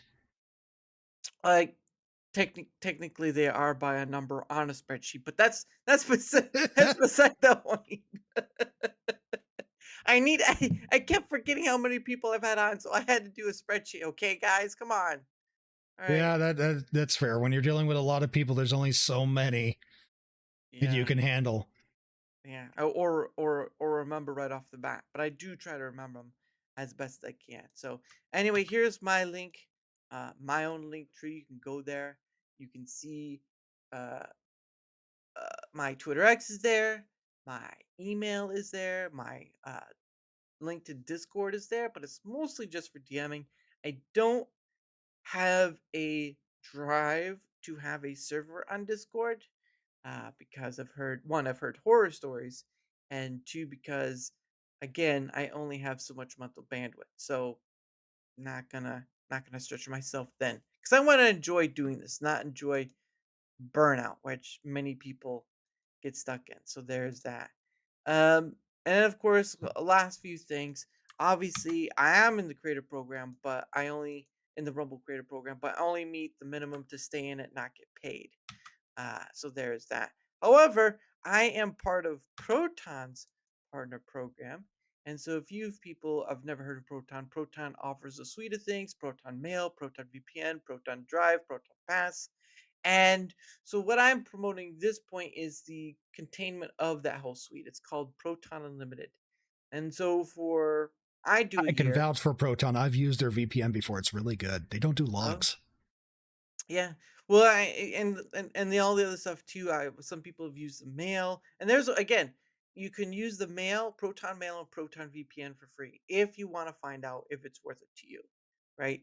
You can't use the other ones; they're not free to use. You do have to pay for them, but individually, of course.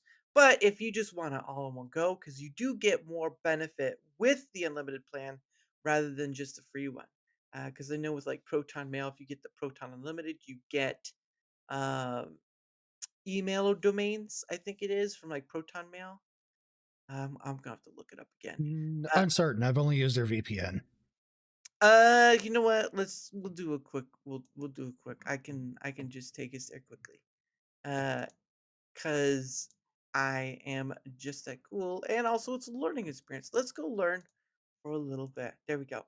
So Good. this is where the link takes you, right? You'll get to see all the other stuff, and again, they'll give you some small stuff. All the selling points. I get it, but there are some um there's some interesting points that they make and all this stuff. The VPN, protect your data, all that. They're really great about that. They're really great about the privacy and protection. And again, nothing on the internet is 100%. Never, ever believe when someone tells you that it's 100% protected or 100% private or all that. There It was can only only one be. company, I kind of want to think it was Proton, but I'm not sure, that Mhm. the FBI came in and they demanded logs and they handed him like this really encrypted log, so to say. And when they finally encrypted it after like 72 hours of just sitting there trying to decrypt it themselves, it just said, oh, by the way, we don't have any logs. There you go. Yep, there you go.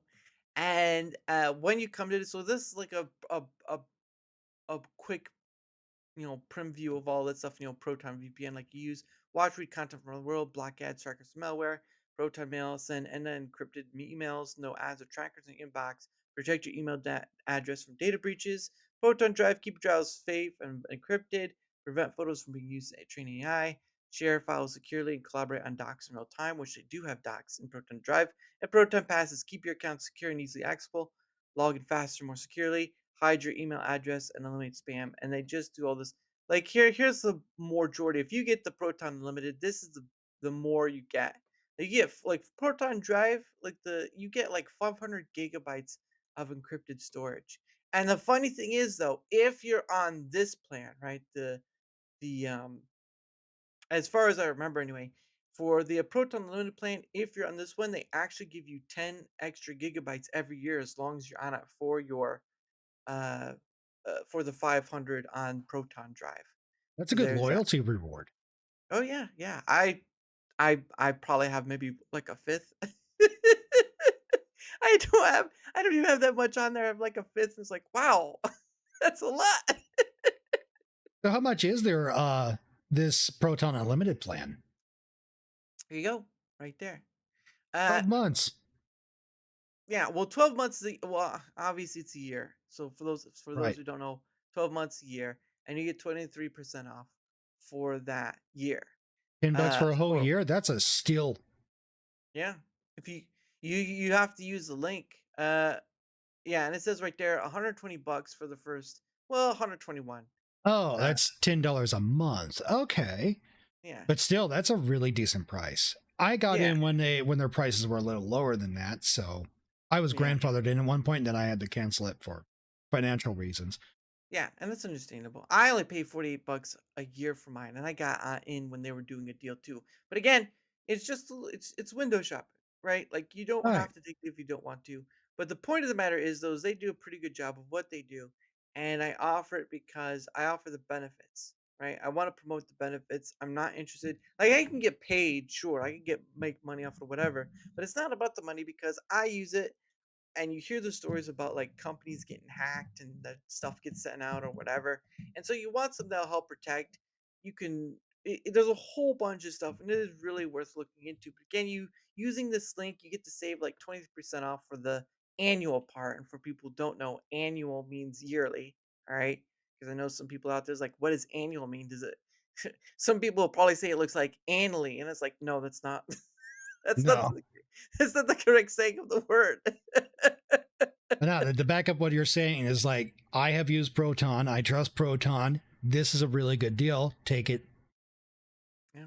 And I did now I will say I did promote the like individual basis like Proton Drive one time, Proton Mail, but this just encompasses it all and you do get a lot of extra stuff with it. So whether or not you do, it's up to you, but the option is there and I appreciate you all for that remark. And again, the link will take you there and you use the link, you'll get that deal. Cuz otherwise, it just doesn't exist if you don't. It's you know how it goes, right? You use the link, you get the deal. If you don't use the link, you don't get the deal. That's how it works. But still, you can look at it anyway. And the last thing I do, this was sort of like an unexpected one because they're really nice people and they make their product in the USA. There is something called biltong. Now, I didn't know what biltong was. It's like a dried meat, but it's done in it's like a South African tradition sort of thing. How they do like it's not like if you knew beef jerky, right? This is not beef jerky, but this is sort of their version of it, I guess. But they dry their meat and all this stuff, and I've eaten some of it. They're actually the husband and wife who own this business, and they make it in Texas, but it's a South African tradition and you can go to the website. They sell you'll see on front page biltong, but they sell so much stuff like UK sweets and treats from UK, some stuff from South Africa, a whole bunch of stuff. And it really is just it's like being an online grocery store. You could look at it, never buy anything, and that's fine too.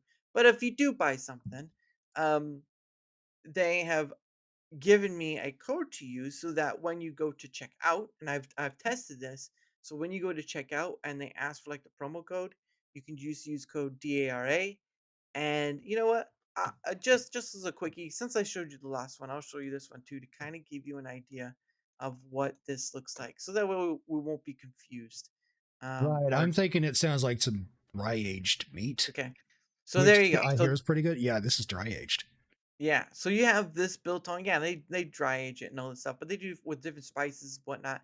But that's biltong right there. Obviously, I've tried. They have different like wagyu, Angus, and all that stuff. They also have some spicy one called peri peri. But literally, like it is delicious. I've tried it. At one point I was mixing it in with my eggs, because it was just good to add. But it's basically dry age. But they do have a bunch of stuff cookies, candies, canned stuff, and then mostly just a mixture of South Grains. African, yeah, Yeah. South African and UK, um, UK treats and whatnot. And I've ordered a few things here and there. I've actually made a current order I'm waiting on, but I'm getting like some dried goji berries. So they do sell goji berries. I'm getting those because I'm trying to eat a little healthier. But then eating dry aged meat is probably not the healthiest, but it's still better than beef jerky. It I'm kind of has the interested about the dry sausage. oh yeah yeah. Well, we can do that quickly. Here you go. Just kind of give you. So there's only two. They cabanosi and then drowers. Roll Again, that's Wars. South, yeah, that's a South African term. I don't know how to say it correctly. Watch me try to I say probably another mispronounced it too, but I went for it anyway. So, but that's what they have. I mean, basically, that's the two things they sell, and I think the cabanossi is just wagyu beef and premium pork for creation of a made South African cabanossi. Oh, okay, so it's a mixture of meats. All right, but yeah, it's Yeah, just dry sausage aged. often is. Yeah, it's just dry aged, and then of course you go to the drawers over here. It's basically the same thing. And it's just beef and all that stuff. But yeah, they have a whole assortment of stuff. And again, it's not just biltong; it's a whole assortment of stuff. It just even if you just look to see and find out for yourself if you want to try it or not, it's up to you. But the code I give helps you save 10% either way on the total. And yeah, the husband and wife have been really nice. Um, when I don't know what happened, but they came to one of my streams once And then after a while, it's like, hey, if you email here, we'll, give us your address and we'll send you some stuff. It's like, oh, you don't have to do that because I didn't really want to, inconvenience them. Said he wants to talk to you right now. Well, I'm kind of busy, so you'll have to give me his on Twitter X, if you can. If you give me his I'll try to talk to him. But November is full, so it won't be this month. But they were really nice. They contacted me. I gave them my address, and they sent me like two different bags of beef. One was Wagyu, and one was Angus. That's what it says in the package. And they had certain spices with them, whatever. They weren't spicy, but they were just you know tasty spices. And oh my gosh, I look it's easier to have your own taste for it than that, but I'm gonna tell you what, it was good. For me, it was good. And for it being a lot healthier than eating regular beef jerky, which I know there are some independent places that make their own beef jerky. I've had venison beef jerky before, so there are stuff like that, but There I'm was a just time I used to make my own beef jerky. It was really good. Never oh, yeah. lasted long. Yeah, that's the point. Like, even on their bags, they say, like, once you open it, you have 5 days to eat it. It's best to eat it within 5 days. So Oh, it there's that. didn't last long, not because it went old or anything like that. It's because it was eaten that fast. Oh my god. There you go. There's that too. Oh my goodness, but that's when you know it's good. And yeah, I haven't I'm going to try to share it with when I get it in, I'll try to share some with my family. And they can make a decision. But again, link is there. Joe, check it out for yourself. Like I just showed you, that's their front page and all that. You save 10% off on the total by using code DARA. Obviously, Dara all that stuff. But regardless, it's just there is an option, just like Proton. Again, they didn't have to do what they did. And obviously, I just want to return that kindness because, again, when people talk about American made products, right? American made clothing, silverware, all this sort of stuff. This is one of those products that, yes, is a South African tradition, but it is made in America. So why not? Right? Why not? Right. Support local when you can. Well, it's not local to me. I'm not in Texas because it is in Texas. Well, local as in your own country. Yeah. A little too far from me. Maybe one day I'll go down there, but a little too far away from me. Yeah, but and their husband and wife, they're really basically a husband and wife that run this business. I think they have a kid, but yeah, no, I'm appreciative for it. But anyway, that's the end of my spiel for that. I apologize. I tried to not go too long, but when you're in it, you're just wanting people to understand where you're coming from. Because I mean, I don't know if you've seen Hey Sadie Pie. Sorry about that. Hope you're doing well. But I'm pretty sure you've seen like out there like other content creators and they sell their wares and all this stuff. And I've been very hesitant on that regard because I think I once had someone mention me like, "Why don't you have a merch?" I'm like, I don't know. I mean, maybe, but I probably would just sell another hat. I probably just have a store so I could go and buy the hats from there. I had Just tried have it. affiliate marketing myself, but I quickly gave it up because I don't think I have the I didn't think I had the support to be able to make it something sustainable and worthwhile. So I just like, forget it. Maybe Yeah, some other time in the future. yeah. I mean, I, I just, I don't, I know I don't have that uh certain set of skills, but I do know is that people like authenticity, and that's what I promote. That's what I promote through what use of, eat of, and all that stuff. And I'd rather do that than just like sell another product. Because I can't tell you how many times I've come across on YouTube where there's already someone selling something, whether it be whether it be the sponsorship stuff or the ad stuff or whatever. It's just like there's always somebody selling something. It's like, what the hell is content creation in the first place? Well, having been a product demonstrator in the past myself, I can tell you from experience it is you got the right idea. It is so much more easier to sell a product if you've tried it yourself and if you have samples. Like if Mhm. it's a live person setting where you can hand out these products for free, just like samples of it for people to try out. Yeah. Oh, it sells like hotcakes. especially if you got something that's worthwhile. Oh yeah, yeah. Because I remember going to it- like a Costco, right? If you've ever heard of Costco, they would Right. have they would have on certain days where they would give out a item for free, or they have actually they have them scatter them out. They'd have it scattered out throughout the store. On a certain day you get free samples. Right now, you would only get one free sample because they were make sure of that. And not all samples were of equality. So you have a sample you'd want to try and a sample you'd want to avoid. So Right. it is what it is. But no, I think that um because again it feels like again going back to the whole content creator thing, it does feel like a majority of content creation has become sell this, sell that point, right? Just from my own personal perspective, at least from far as I've seen, it seems like it's become this, sell that because everyone wants to make money doing something that's perceived as easier. At least what I keep hearing is like they want to be a content creator because they don't have to do 9 to 5 job. But the problem with that is that you tend to trade a 9 to 5 job for a 10 to 15 hour job. So Well, it kind of eh, becomes your own business at that point, and you get a yeah, lot of freedom of doing it. Now, as for why they're wanting to sell their own products, um, way back in the day, like back in YouTube's heyday, ad revenue yeah. was very big, and then you had this whole adpocalypse things, which Mm, kind of drove creators to find an alternate source of revenue, and that's how this became popular and common. That's my yeah. theory on that. Yeah, I remember hearing about that, but I remember hearing about it, but I was just a viewer at the time, Right, I and was just a viewer myself. so to kind of like I don't even know what that means, but if you're a content creator, you'll probably back in that day you probably would understand that. But yeah, I don't know what happened exactly, but I knew it was pretty bad enough they call it the apocalypse.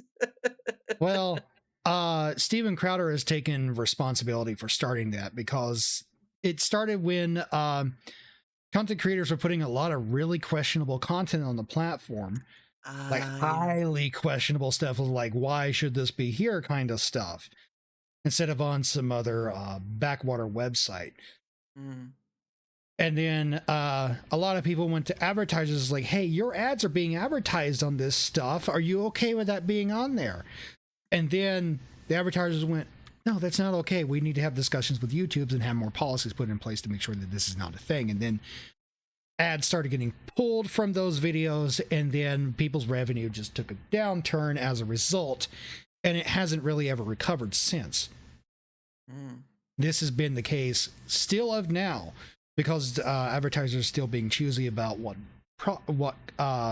kind of content that they're putting their ads on. Yeah, and that's what the whole I don't know if the copyright lends itself in that, but that's why some people get a lot of heat, for like the word said or something that's been shown, or even if a slight of bit of copyright is in the thing, and they get hit with those because it's really that point is basically the ad people saying we don't want our stuff with that, and so that's why more of the times than not you'll find those better ads on ad friendlier streams or videos or whatever. Um, because that's just how it is. Right Um, now, I had mentioned Steven Crowder as admitting to taking some responsibility of that. Allegedly, if my information is correct on this, I think he was one of the people that was saying that was doing a lot of the finger pointing is like, hey, this kind of content exists on YouTube. Why are they monetized? Why are they getting ads on this stuff? yeah, So I think he kind of had a big hand in getting that ball rolling. And since then, he yeah, has apologized. Full disclosure, yeah. he has apologized for that. Well, that's good. I mean, I again, that's way before paying attention to. But I mean, it, you again, you can. It's not promoted, but again, you can go on YouTube and you can find naked yoga. So I mean, Right. yeah, And then it's they really label it as educational, so it's even to this day it's still ongoing. It's still a back and forth game of like what's acceptable, what's not, what should be yeah. have advertisements on it, what shouldn't, and it's just always going back and forth. Yeah, I yeah, yes, it's not even recommended. That is true, I know. But I just like YouTube can't really get away with not being a place. You have Twitch and the thoughts. We were talking about earlier about Twitch having the thoughts and stuff. YouTube has naked yoga, and I just like you can find it, and it's just like no platform's really free from that. Not even Rumble's free from that kind of stuff. Well, not Eh, even Rumble, which there was a big stink made about that back when Motherland Casino joined Rumble. That really shined a light on the whole thing. yeah, But well, that's kind of its own topic. yeah, well, and I'm just talking like their streams where people are showing off like the uh bikini stuff, and I've heard some of like uh sort of like the booty shake twerking sort of thing. But Mhm. yeah, I remember when the Motherland thing. And at this point, though, I doubt she's even streamed to Rumble anymore. Anyway, stuff's there, but nothing's been turned on in quite some time. So either it's become not worth it to her, or I guess the overreaction or whatever you want to call it got too much that she didn't want that fire or whatever. Cause have you seen her the whole Easy Azalea been doing that stuff with Neon? That's No, crazy. I haven't paid attention since. I didn't even know about her prior to that. I just saw the like, oh, Motherland Casino thing, and people had problem with it. Let me go check out what the content. Oh, this is the Yeah, stuff that people said that they didn't want from Twitch coming over here, and now it's here. Oh yeah, boy. yeah. No, that's the funny thing right there. But no, it was Izzy Azalea is the owner of it. She's the owner of like the mother Bitcoin crypto sort of thing. And she's been doing this thing with another content creator called Neon, who's been on, I don't know, his story is a mess because he's been in a lot of trouble at some points. He's been on Kick, he's been on Twitch, all that stuff. I think he's on Twitch. And they've just been doing like not every time, but once in a while, once a blue moon, they've been doing these streams together. And it's kind of weird of why she chose him. Be honest, I'm not sure, but Hmm. since you don't know anything about it, I won't go any further. But still, it's just been, Izzy Azalea, all that stuff. That's that she owns, and of course, for those who know, Izzy Azalea was once a. She probably still does sing, but she doesn't sing to make records, if that makes sense. So, because she was a singer, back in the day, but that's like I don't know, rap or something like that. I don't know. Um, but regardless, but yeah, like you said, they didn't want they kept saying we don't want the things that uh Twitch has coming over, but it's like you can't really stop it, and there's really no way not to see it. Well, I had found I don't have the proof of this because I remember one of my viewers at the time came on there when I was all about like holding Rumble accountable for stuff. I got to see what Rumble's terms of service used to read right, and it explicitly stated no bikinis. Mm. It doesn't say that anymore. It's very Interesting. nebulous now. Ooh, interesting. That's that's when you know that they're willing to bend the rules a bit or change the rules a bit to allow certain things on to get the attention rather Right. than what is principle to when money gets involved? That's the real question. Yeah, it's like what takes more priority, money or principles? In the case of business, it's always going to be money because you got to keep things rolling. You got to keep the investors happy. Yeah, And it goes back to what I stated earlier, like certain sacrifices, certain things have to be done to keep the business going, whether people like it or not. yeah, and it's the sad truth of all platforms, really, because This in is this, true. yeah, in this field of content creation, again, starting with YouTube and branching out to the other ones like Twitch and Kick and all that sort of stuff, content creation has become this whirlwind of you you have people who will create content they want and the money is a bonus. They exist. You have people who just uh who create content and make it big, say like Ninja or Asmon Cold or all that stuff, Pokemon, all that stuff. And then you have people who are really just doing all that to make the money and whatnot. And that's pretty much almost all platforms at this point is the monetization part of it. And that's what I've always found, one, interesting, because obviously, it's a time thing, but also, two, is the question of what is content creation at its very core? What is it when you add monetization to it? Now, what is it? What does it become? Because Yeah, prior to when monetization was a thing, people would just do it for fun. Like, yeah. if you go back to the days, this is long before YouTube ever took off. Mhm. Newgrounds used to be Right, like right. the place. Yeah, yeah. And a lot of the stuff that millennials seem to remember, myself included, although I was very late to the party of it. Mhm, Um, there's a lot of stuff that even still exists on Newgrounds now. mhm, Um, where just people just make stuff just to make stuff and have fun. mhm. Yeah, That's I don't kind of even. become my MO nowadays. Now that I had to, since leaving Rumble, I had to sit down and really think about it. It's like, okay, what am I streaming for? What am I here for?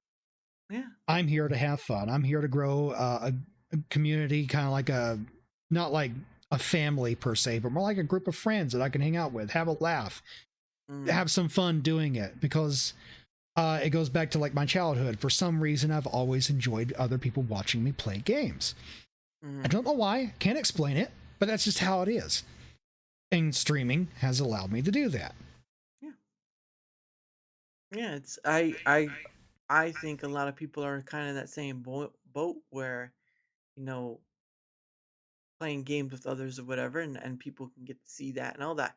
I with what's going on now though, it does seem like a lot of people want to become content creators, and some of them may do it for the pay, some may do it for the other things, but it does seem like more and more people want to be content creators, and the problem with that is that, one, it's not for everyone, because I still work a full-time job.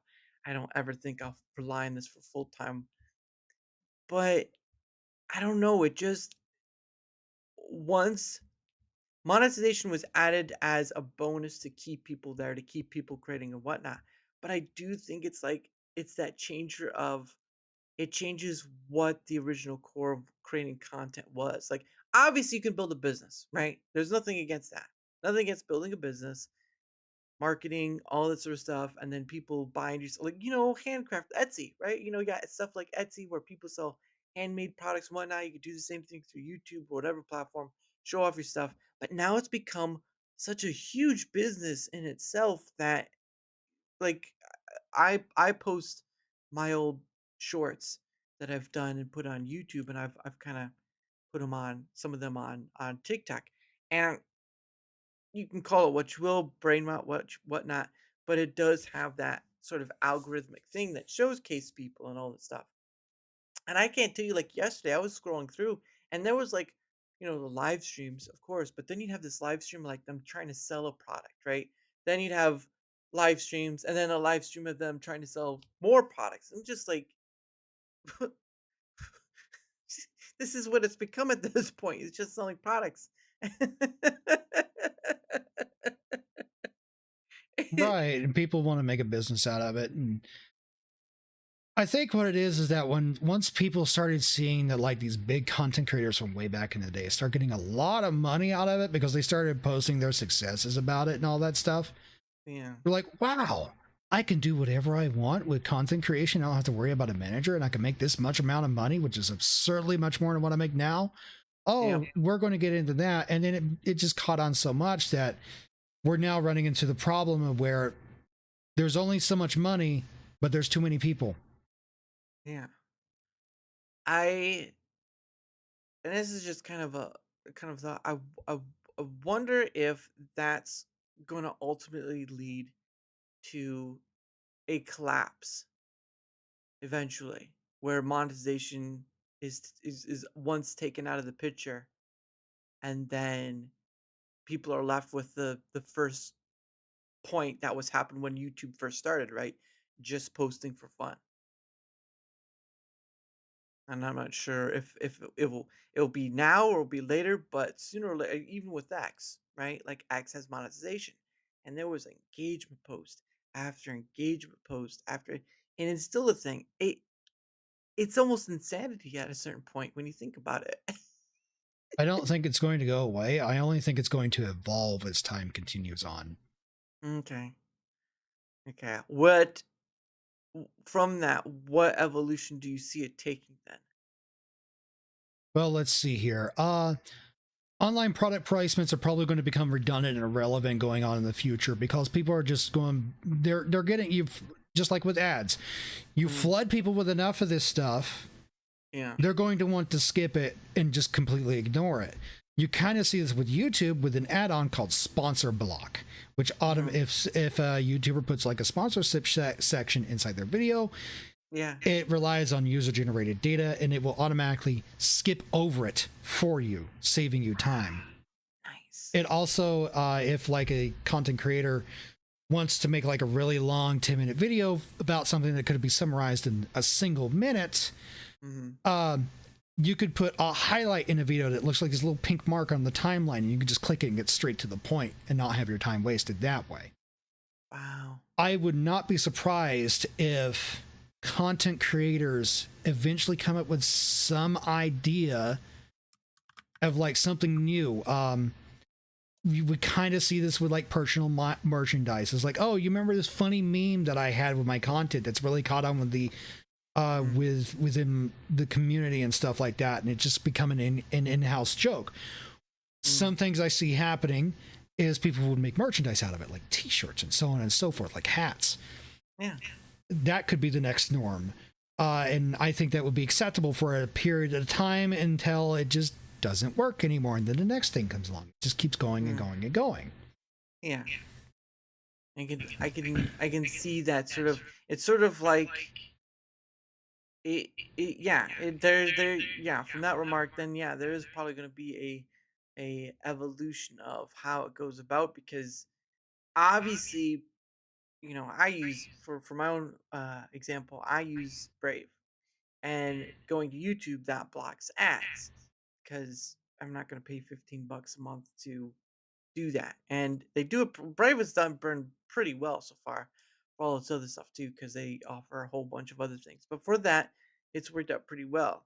But um, but yeah, I just see companies trying to get around that sort of circumventing that sort of thing, and then trying to find that thing that will get the ad in your face beyond the point of blocking. It's gonna be a cat and mouse game, really, where it's gonna be like trying to block it and then trying to get over that block and then blocking. Yeah, and then you're going to see companies that are actually, we already see this with Kick, frankly. I mentioned this earlier. They don't serve ads. Yeah. And I was watching one of the streams from the CEO. I think he calls it Kick Talk Yeah. or something like that. I forget exactly what the phrasing he used for it. It's been a hot minute. But I remember sitting in on one of those, and he outright admitted that people don't like to see ads, and that's why they're trying to avoid putting ads on Kick. And they're trying to hold off on doing that for as long as possible. And while they're doing that, they're trying to find new ways of monetizing their system. Now, exactly what they got planned for doing that, I don't know. Yeah. And I think that's where, and see, now you could point to say like Odyssey and say, well, they don't have ads too, but the problem of it is they have investors who are investing for them not to have ads. But what happens when the investor's investment runs out? Right. Then it It, becomes a question of why bother? yeah, it, the idea, at least for Kick, is nice because it gets around the problem that's been an issue for a long time. Like you go to regular TV now, and you get nothing but ads almost every a movie. If you're to watch a movie like TBS or whatever, the movie's like 5 minutes long, and you're getting served a majority of it with just ads. People don't want to watch ads anymore, Actually, right? almost a third of it. If you Yeah. cut out the ads and you cut out the intro and the credits, you probably get about like 20, 22 minutes worth of content out of a 30-minute block. Man, that a 2 hour movie turned into an hour movie. That's crazy. Jeez Right. Louise. That's insane. But yeah, Most movies that they would air are typically about an hour and 10 minutes, an hour and 20. They stretch it out to 2 hours. So they're ugh, serving you about 40 minutes of ads. those monsters. Ugh. Yeah, But and then they wonder why cable TV lost its popularity. yeah, I in some ways cable TV is sort of a bit like how Nintendo, it has certain exclusivities that can't be seen elsewhere. But sooner or later, I mean, you got the internet, man. You've got exclusivities pouring out, like stuff from like what was it, HBO Max and all this stuff, the Netflix, all this stuff gets leaked out to the internet eventually. Yeah, It's and then no they caught real. on to that, and now they're trying to. I see you can see this over on YouTube happening in real time right now. They're trying to make YouTube the next cable TV. I did hear they lost some ability, like they lost ESPN and all that stuff on YouTube, but that was just something last week I heard about. But regardless, but yeah, I agree that there's gonna be an evolution, but it's also gonna be a cat and mouse game. It's gonna be interesting to see how that equally plays out. Um, but regardless, it is getting to that point in time, and so we're gonna start winding down. Because I don't wanna. I know you have to get leaving soon, so I don't want to keep you up forever. But regardless, we're gonna go through our what we did earlier at the first top of the hour, and then kind of go for a few extra things, and then we'll be on our way out. So here's your link, good sir, if you want to promote yourself. The floor is Yeah, I'm a robot VTuber that's also an amateur 3D artist. The model you're looking at is actually my work, not the background though. That's something else entirely. That will be redone eventually. Uh, I also play majority of games. The games that I play as FPS games, RPGs. I do tip into other kind of genres as well. So you could easily say that I'm a variety streamer. yours. But I generally just want to stream online and have a great time. So go check out my stuff. You can find me on Twitch and Kick Live. You don't want to catch me live and you don't want to go to those places. Okay, that's fair. My VODs are over on YouTube, and you can also catch my shorts there as well. Want to hang out and catch me when I'm not live? There's a publicly available Discord in that link tree as well. So go check that out too if you want to hang out and see what I get up to when I'm not live. Mm. And as they say, the robot knows how to sell himself. So there you go. Yeah, that's been a joke for a while, but it is technically true. I do know how to sell stuff. There you go. Hey, you know what? When you can start, it's only when you start selling robotic. And if you buy here for $5.99, Yeah, and if you buy here for $5.99, you can get it for 20% off. Okay.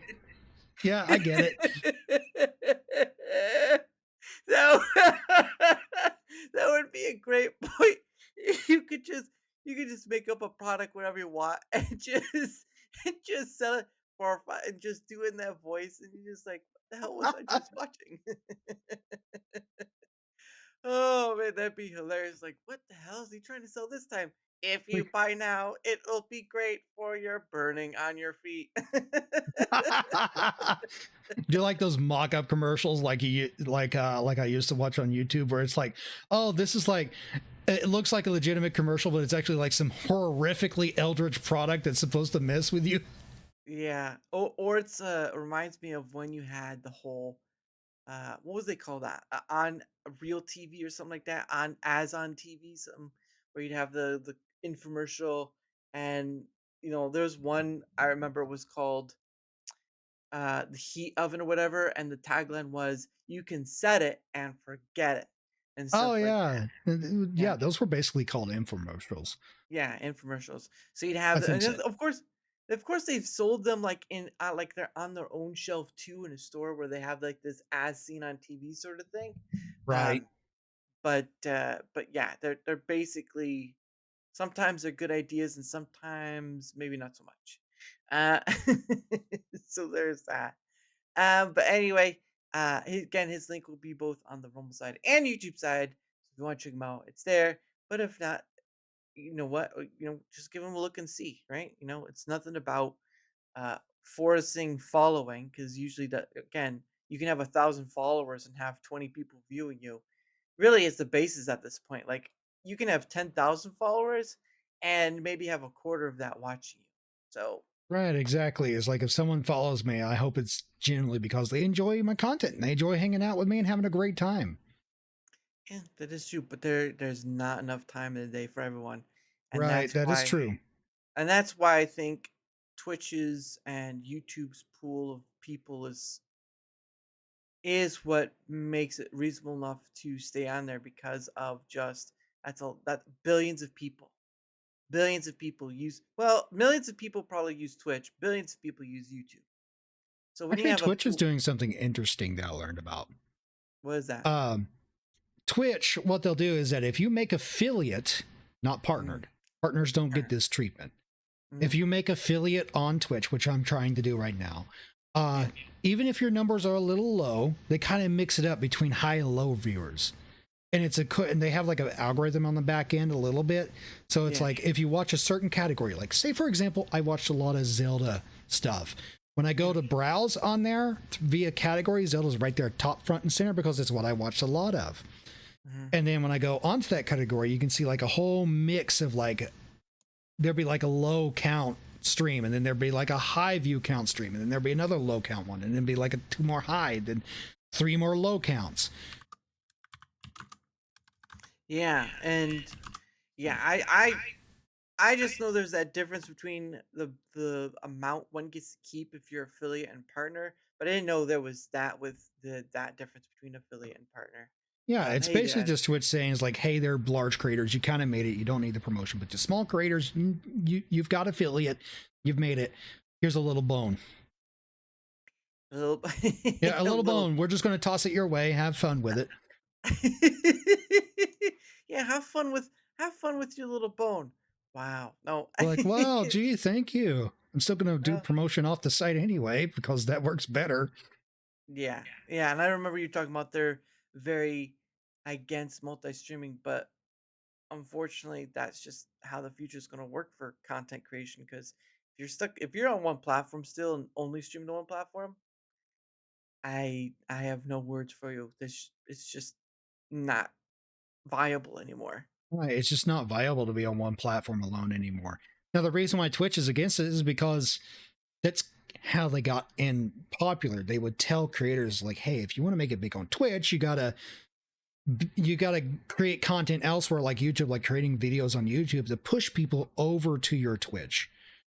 And now, because of how Twitch is doing things, people are going, "Hey, I'm not just on Twitch; I'm over here." And Twitch is like, "Oh, wait, you're messing with how our business model was." Mhm. Yeah, it's just yeah. I have YouTube has taught that you shouldn't be on one platform for all they've done to their creators. Not all, Right? but to some YouTube creators. did do that.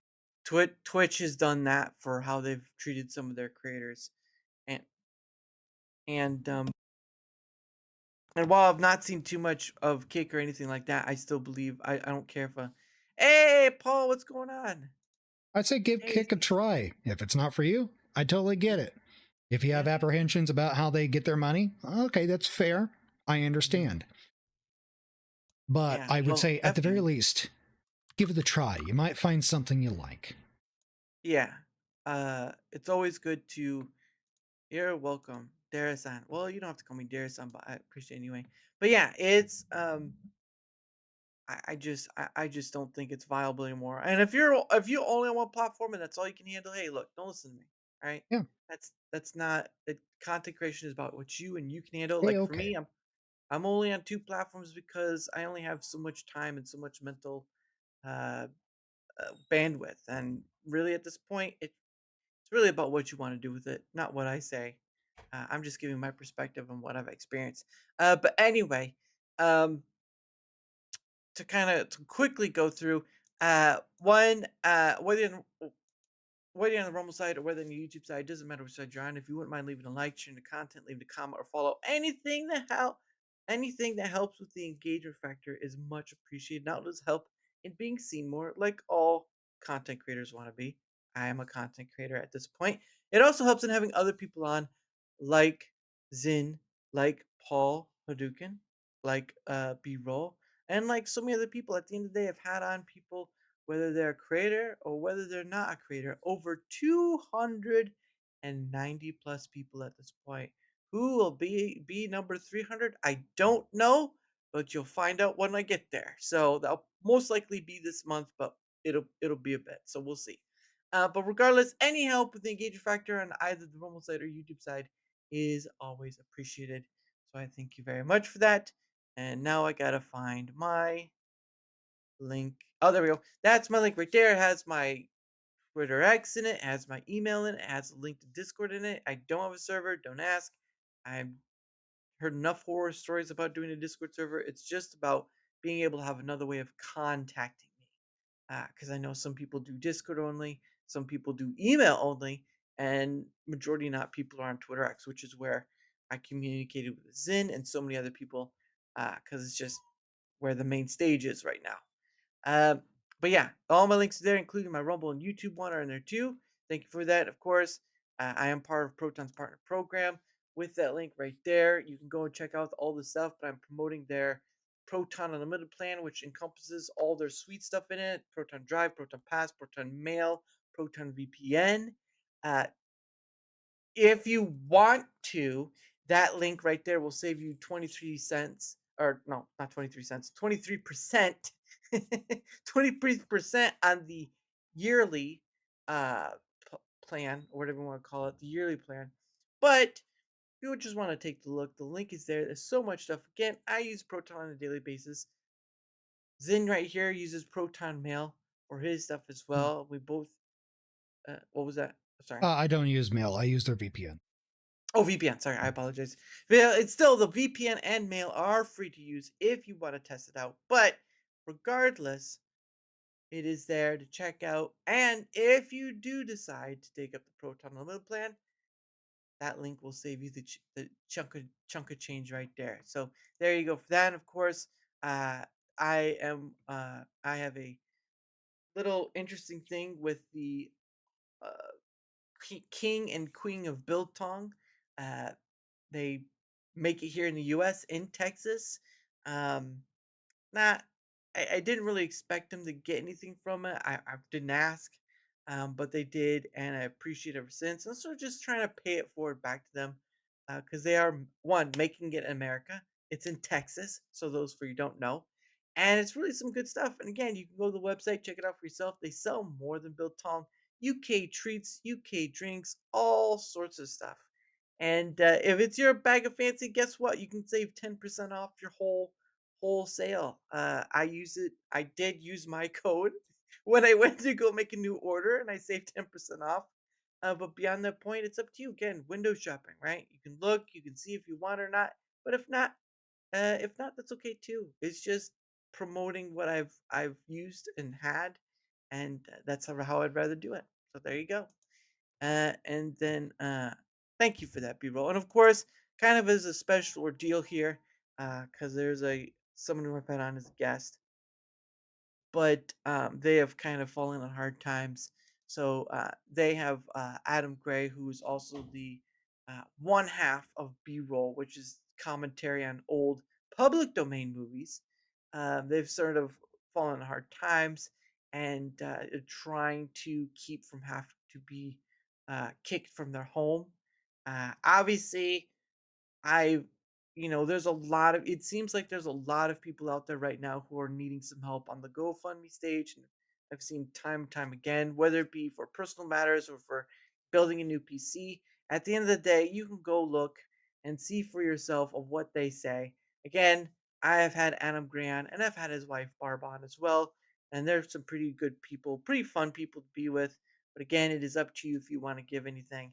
I'm not going to demand it. Obviously, your money is your money and you have bills to pay too. Always take care of your stuff first before you try to help others, because it's like the saying, the blind leading the blind. You don't want to, you don't want to, someone going bankrupt with someone trying to help someone who's going bankrupt. And it doesn't really help everyone. So give it a look. Really great people. And again, it's just trying to keep them from losing their home. I think the total amount they're trying to raise is $800. And if I could help to pay all that off, I would. But at the end of the day, I am on that same level, and I try to save every penny I have to just save up for a new car. So, except my current car is still good, so don't worry about that. But it's for future stuff. So, but anyway, that link is there. Go check it out if it's just to retreat or whatever. That's up to you. But I've had these people on, so I know them, and at least I'm not trying to lead you down like a scam or anything. Because I don't want to lead you down a scam. So there you go. There is that, and that's the end of it. Of course, tomorrow at 7 p.m. Eastern, I will get to have on a gentleman by the name of Joey Cannoli. Every time I say that word, it makes me want to try cannoli, but I have tried cannoli, and whenever I tried cannoli, they weren't that great. So I might need to try the authentic taste instead of store bought, but that's for another time. But anyway, that'll be tomorrow at 7 p.m. Eastern. And of course, the last thing I do with my guests in is something I call questions from a hat. So what happened is I did buy a hat from Rumble, obviously. And what happens is I put some questions in there. Now, obviously, there's the questions that anyone can answer. However, I am not monetized on YouTube. So YouTube, until that time comes, you guys are going to be left out in the cold. But if you're on the Rumble side, right? If you're on the Rumble side, and you want to have more questions pulled a hat, all I have to do is give a Rumble hat.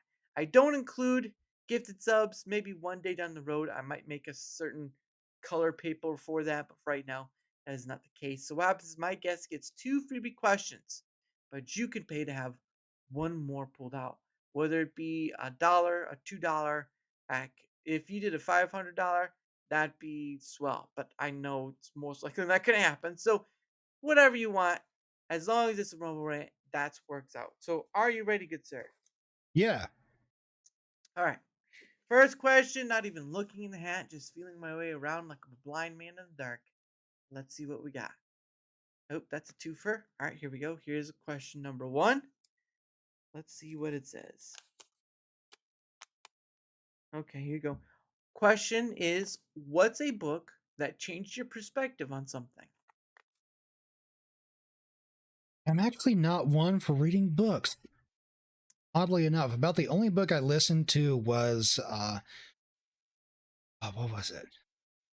Life Without the Opposite Gender, or what? No, what was it? It's called The Menu. Life Without the Opposite Sex. It was written by Aaron Clary. It's a very interesting book. If you're like the kind of, it's a very interesting book. I would probably suggest it to people that are like, they're wanting to get a romantic partner, but they're not having a great time with it, or for whatever reason, and they're really depressed to the point of where they're, let's just say they want to go into Minecraft and jump off a cliff or something like that, for simplicity's sake, over on YouTube. Well, I'll say it. They wanna end their life. It's basically what they want to do. They Right. wanna This end is their a life. book that I would hand to them. And the basic statement is, obviously steak isn't on the menu, but there are many, many other things in life that you can go pursue and leave your mark on the world. And that's basically the general gist of the book. And it goes through like all the different ways that you can do that. That's pretty. That's not bad. Well, it was called The Menu, right? Yeah, it's The Menu, Life Without the Opposite Gender, written by Aaron Clary. Ah, okay. Yeah, that sounds interesting. Yeah, I thought it was like The Menu, like the movie The Menu, because there's a movie out there called The Menu. But it's more on the cooking side. But yeah. It's about the only book I really sat down and read and actually cared much about. Any other book I was told to read, I just didn't really care about, and it didn't stick to memory. Yeah. I've mostly just done audiobooks, and even then it's been a rare occasion I've done so. But yeah, that's pretty awesome, man. Thank you for that. Question number 2 right here. Let's see what it says. Uh what oh, this might be a difficult one, so hold on. What is your least favorite word to say? That's a hard question to answer, because I'm very much an open book. I don't really, there's like any words that I don't like saying. All right. Well, let me get another question out so we can get, because that's sometimes you got a question that trips you up and you just gotta pick another one. All right. Let's see if I Right. can't. What's up another one? What's this one? This one. Oh, here we go. Well, this one's gonna be a weird one. Is a hot dog a sandwich? Is a hot dog a sandwich?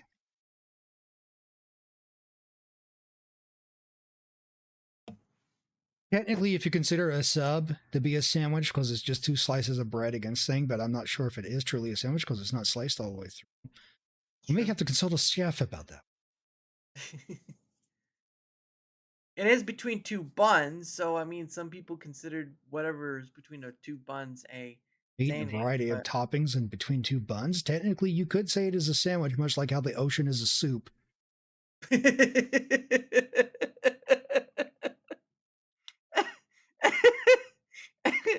yes, all those fish inside. It's like a big.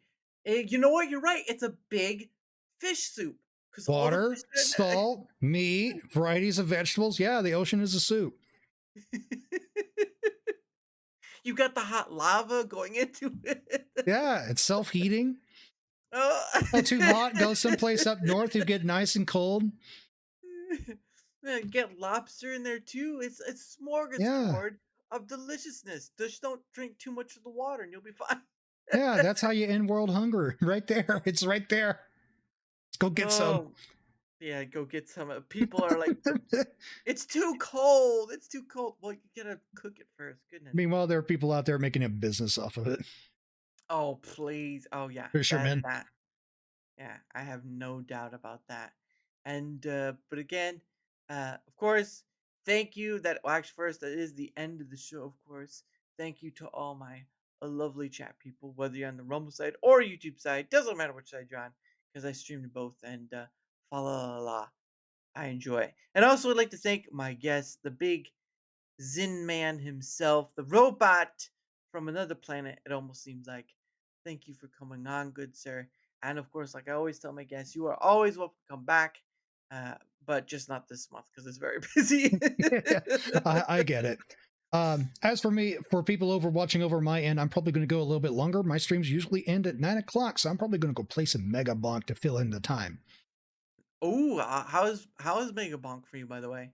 I haven't played it a whole lot, but I usually use it as a stand-in game from whenever I'm like doing something else or waiting for a game to download or anything like that. It's pretty fun, but it's not something I would probably make a regular thing to stream. Yeah, I've been playing that one a bit, and I've unlocked some things here and there, but it's really it. It really is that game where you start from zero and work your way up to Yeah, it's a get better. roguelite. Yeah, roguelike, but it's an alright. It's a very It's an don't interesting think. game, Yeah, it's a very don't think about it game at a certain point. You can right? just pick whatever, but yeah, it's been all right. I'm not gonna give it. I'd probably give it like a 7 out of 10. Really. Yeah, Uh, that sounds more appropriate. I think it's more like a 7 out of 10 too. yeah. That is your that is your game review for the week. Yeah, And forget what IGN says. Just listen to what I say. It's 7 out of 10. There you go. Done. forget IGN. Go independent.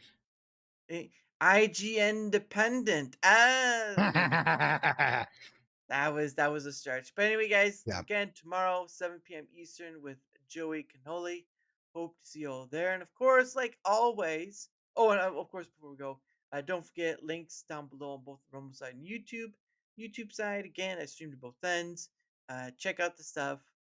If it's worth it to you, great. If not, that's okay too. Again, I promote the people to sell themselves rather than me try to like, no, you should go over there and all this stuff. No. The person's work should sell themselves, not the individual having the mod. Not to say that I wouldn't want to help, but it works better when your stuff uh your stuff is the reason people come to find you. Really. Yeah, there we go. Well, look at that. Adam Gray 716. I hope it gets there, man. 40 in 25 hours, that's great. Hope it gets that's the awesome. 800. Yeah. That's so it's like that's $84 left. You just need $84 and you'll be finished. Wow. I hope it gets over tonight. But anyway, guys, that is the end. Of course, I end the show with One Day with You by Pogo, who's the artist, who's done some of the other videos too. There's some other done by another one. But again, I end with this one because it's just a nice, gentle one to go out with. And remember, don't forget to mute your mic as well. And with that, everyone, have a great rest of your night. Bye.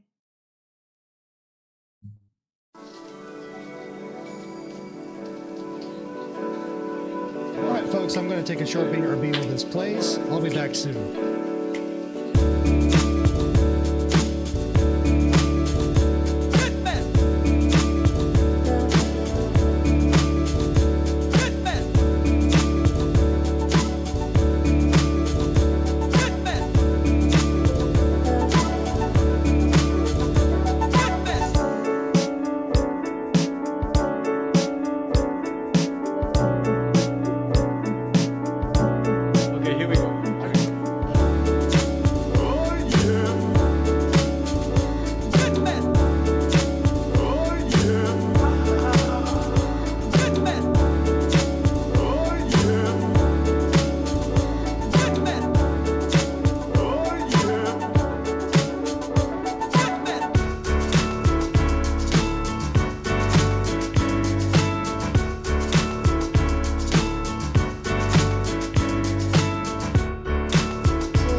And we are off the air, good sir. I don't know if you're still there or not, but oh, okay. Okay. Well, how do you feel? How do you think it went?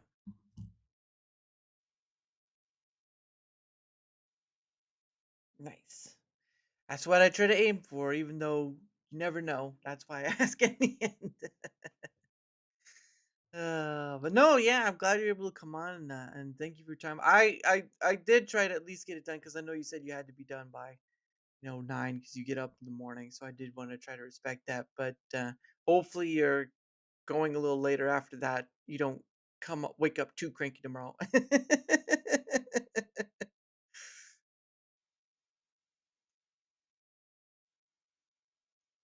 That's that's good. Yeah, because I again, like I know you mentioned that, but no, again, it's awesome getting to have you on, and like I said, I just talk to people about whatever, man. That's what I do. Some people have a little hard time with understanding that, but I mean, once you get into it, it's not that difficult. So, oops. All right, there we go. There we go. All All right. right.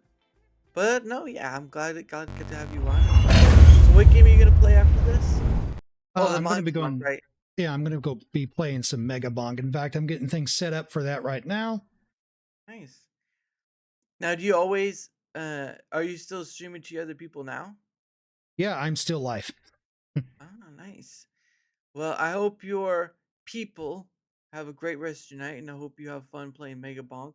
I may play some to myself tonight, but I've got to set up for tomorrow's stream. So I try to set up the day before, so that way it's not so stressful tomorrow. Like you got your link yesterday, no worries about it. So you have Yep. plenty of time to test stuff out, and that's how I want to do it. Other than how some people do it, it's just weird. Even a few hours would be better, but an hour and a half to an hour, I don't get it. So, Now all I right. was already kind of familiar with Studio because I used to hang out in Hemp Heroes Oh little yeah. chats. Oh, nice. Yeah, he's still doing them. He's still going strong, Ampiro. So one of the good ones. All right. Well, I'll Yep. let you people go. I need to go get set up for tomorrow. Thank you, good sir, and I will see you next time. All right. All right. Have a good one. Bye. Bye bye. All right. That was daramouthe over on Rumble. Really chill guy, really swell guy. Like hanging out with him from time to time. Let's go ahead and do a head count. Boop. All right. Let's get rid of this pin. No longer needed. Boop. Unpin this message. There we go. All right. Now, let's go play some Mega Bonk. Yep.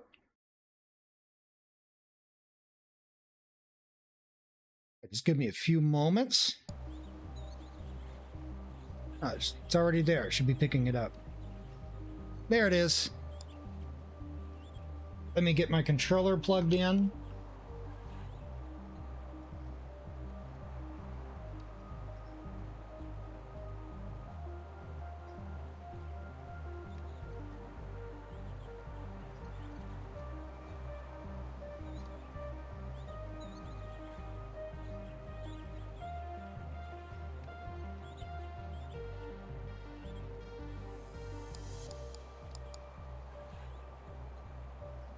All right, let's see what we got in the shop. Tome slots. Carry more tomes. Yes, please. Bye. Auto skip level up offers. Or no, not auto skip, just skip. Okay. Silver. Increased silver earned. Not enough silver. Okay.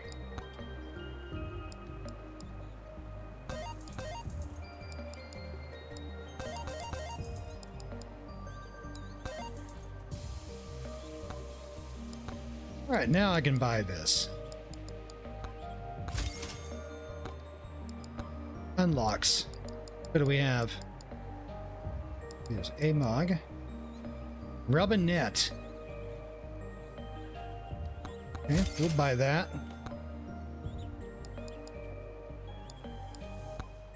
All right, I don't have any more silver.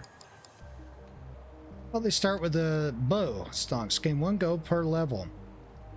Gain 1% gold gain per level. Also increase damage slightly by total gold in inventory. That sounds really useful, and the bow is also really useful if you get projectiles up. Let's go do that. Actually, before I continue, I need to change the categories I'm streaming to.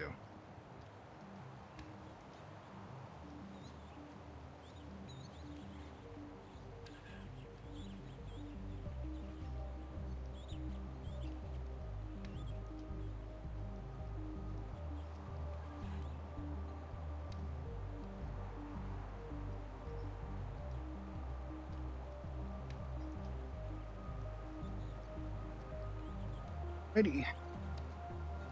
Bonk.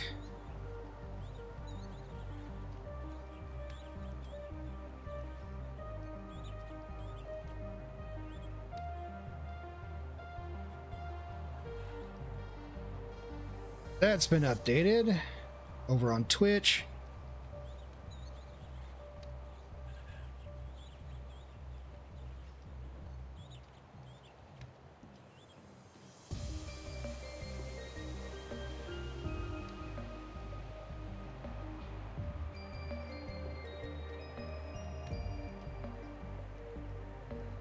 All right, now we go on to megabonk.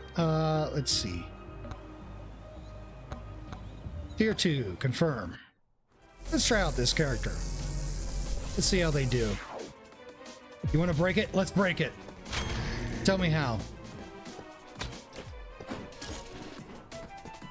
Oh, they do little flips. A lot of hanging on him on that. Health upgrade.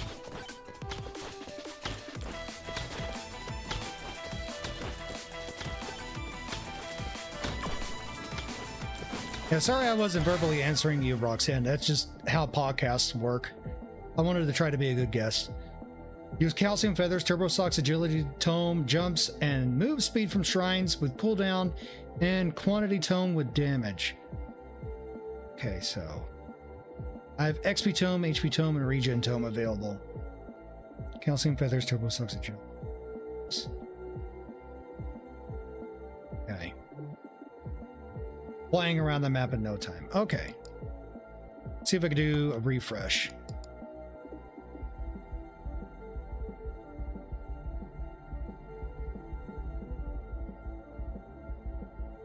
To a point you can jump on the heels in the forest. Nice. Let's see, we want to... Works... It only works with calcium character. Oh, only with calcium. Okay. I want cooldown. So I'm going to build this character as I want.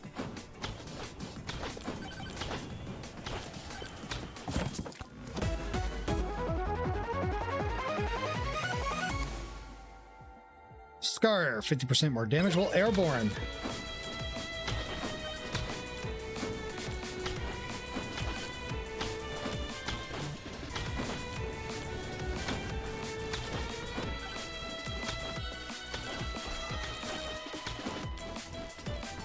Oh, tumbleweed.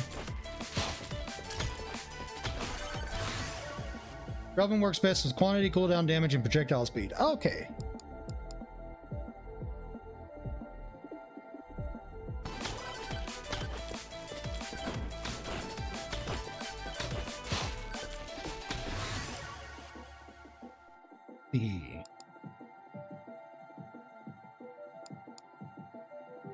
Plus 20% damage at the cost of 5% max HP. Sure, we'll do that.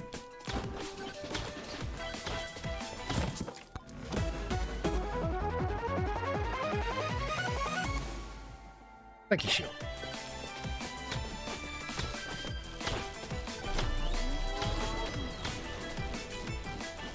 Whee!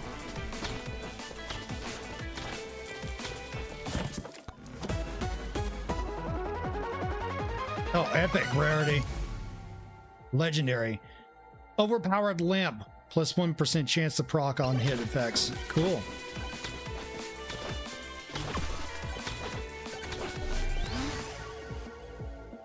Quantity.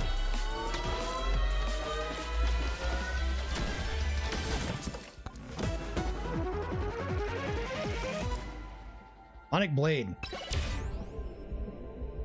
Let's see. Go crit damage.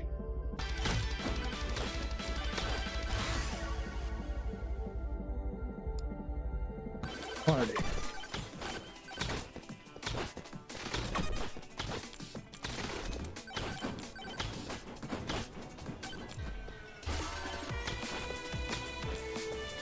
There's the boss gate. Small chance to get a katana from breaking dead bushes. Oh, okay.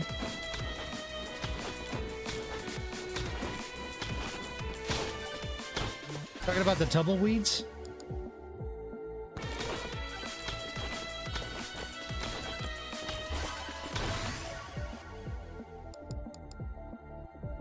Let's see. Projectile speed.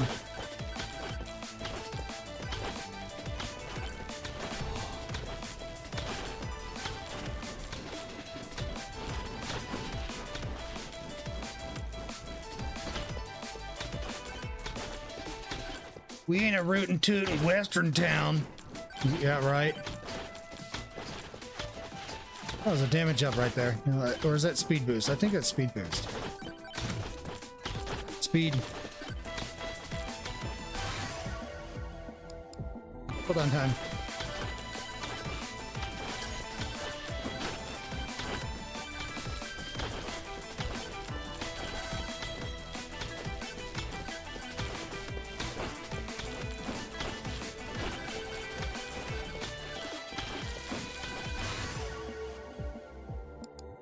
Get fire staff in there.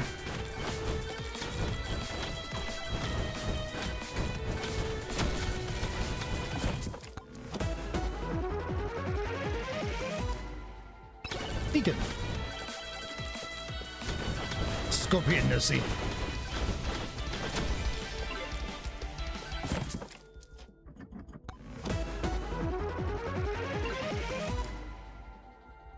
Here's feathers. Yep. Immediately dead. I like it.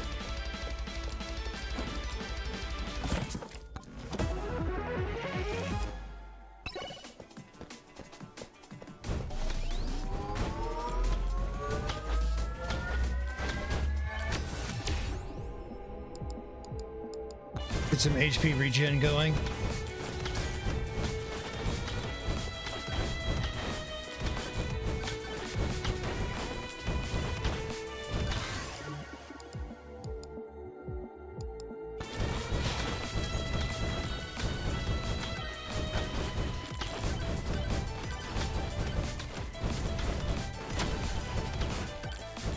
Oh, there's a chest. Boss Buster, yes. I'm going to microwave that.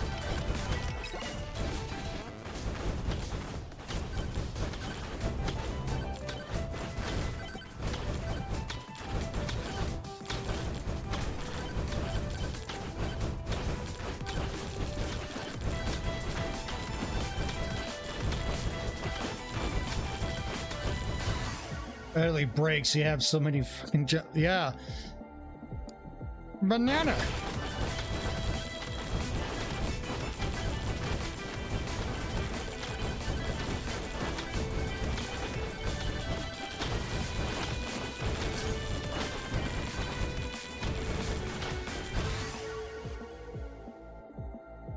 See cooldown time.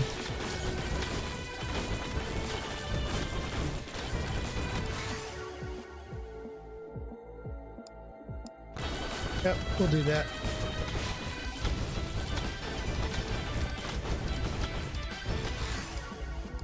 Ooh. Yes, please.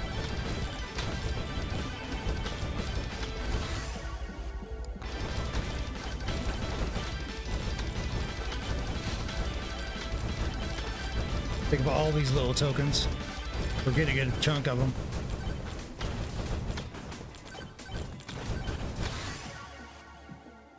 Quantity? Okay. Been playing Pixel Gun? Hey, you told me that was a good game, but I've kind of got other games I want to play. Such a classic multiplayer. How long has that game been around?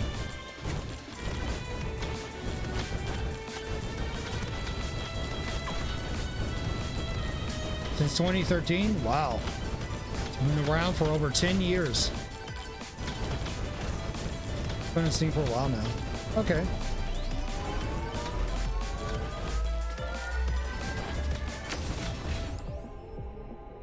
Armor.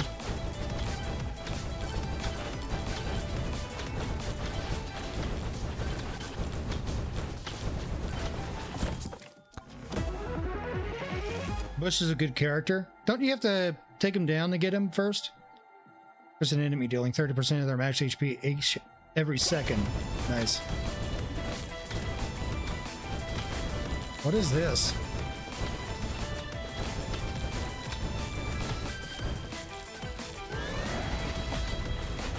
Oh, bandit!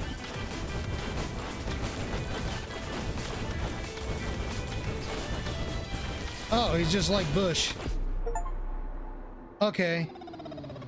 Bandit is the equivalent of Bush. Good to know. Oh, I got a really high record this time.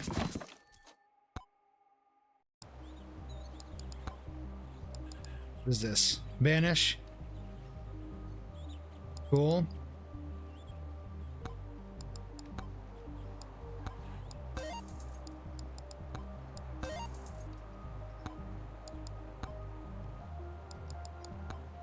Yeah.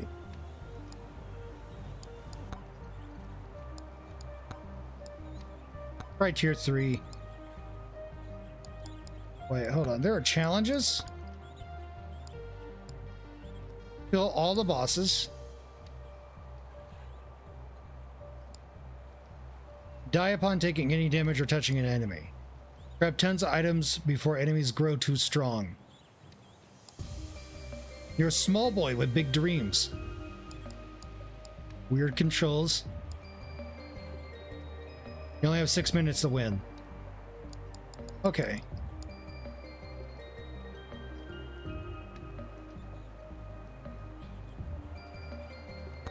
All right. Let's try tier 3.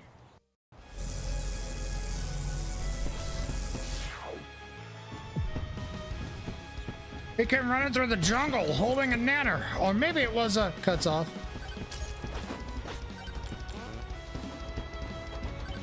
Bonus points if you get that reference.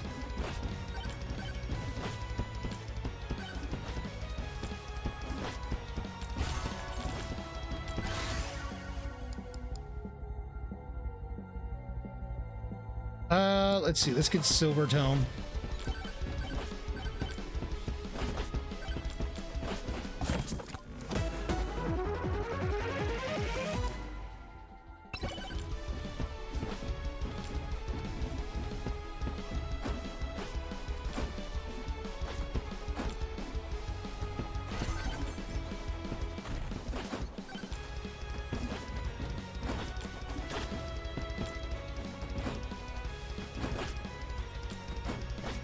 Blue microwave. What does that do?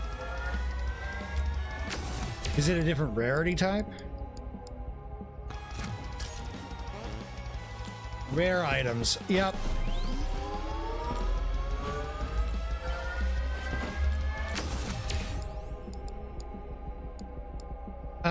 Let's see. Power up drop chance.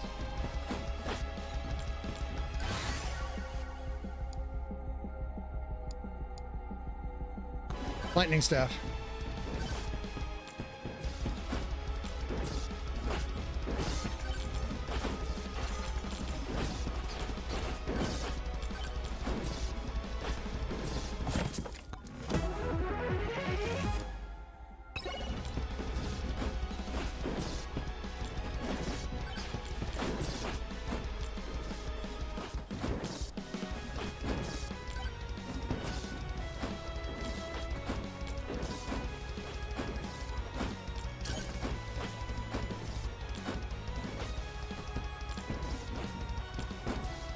Blue Skelly.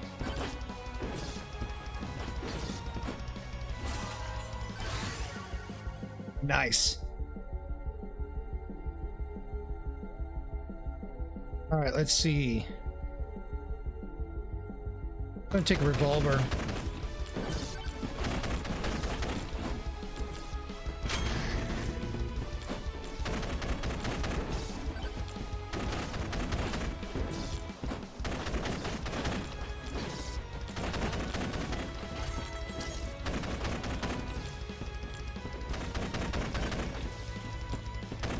Skeleton works best for him. Jump upgrades and shrines. Okay.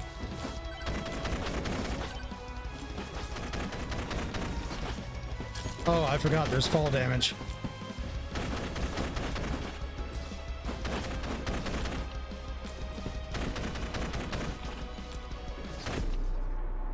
Well, that was unlucky. I landed on an enemy.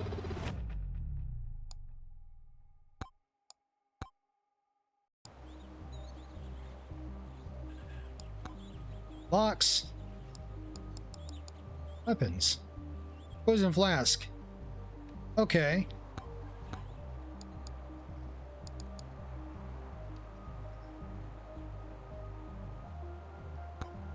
Three. Increases attack speed by 8%. Alright. Chance of opening chests for free. Nice. Skull egg. Increases difficulty by 7%. Okay. Monkey. Actually, no, I'm gonna go with Robinette this time.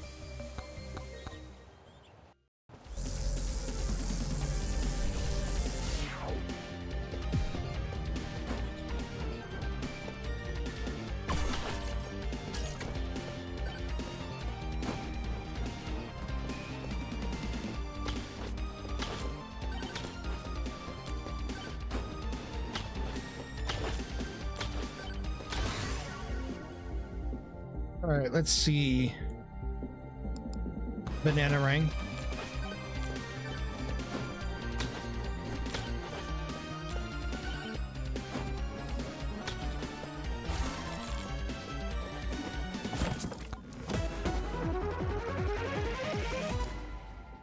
Beer. Got me some beer.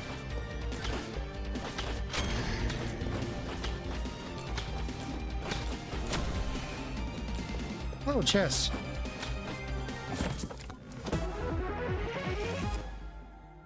Holy cheese. Nice. Let's go revolver.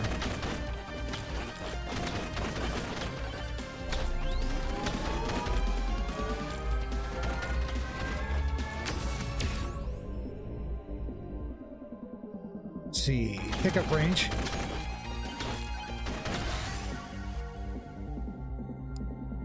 Quantity.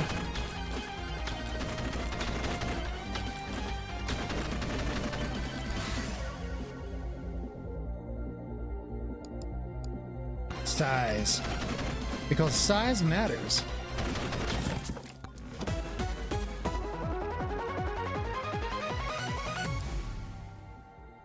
Oh, nice.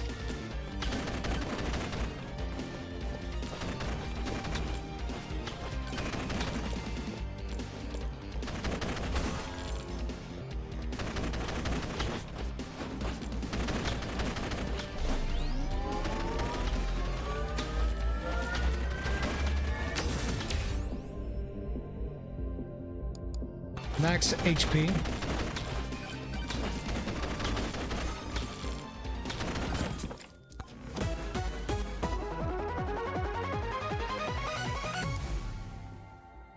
Daramouthe! Upon taking damage that would kill you, freeze time breaks after one use.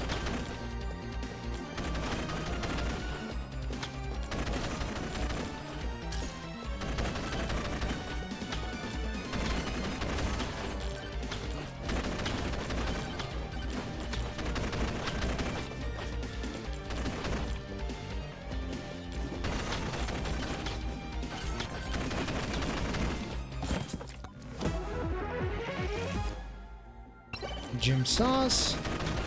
Getting all saucy.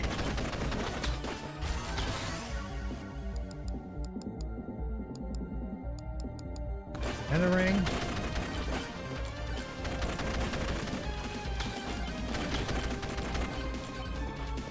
But you do your build, it's mental. Okay.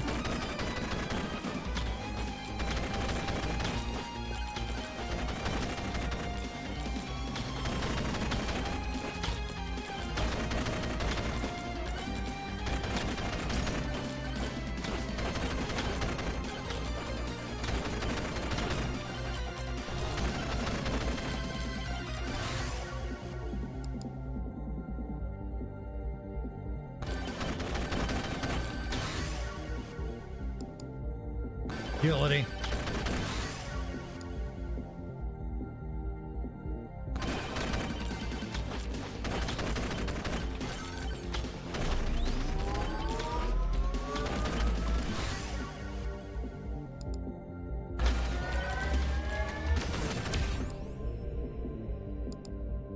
Good chance.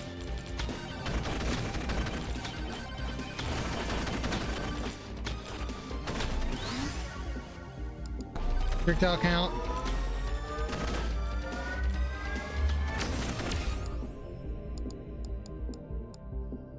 Shield.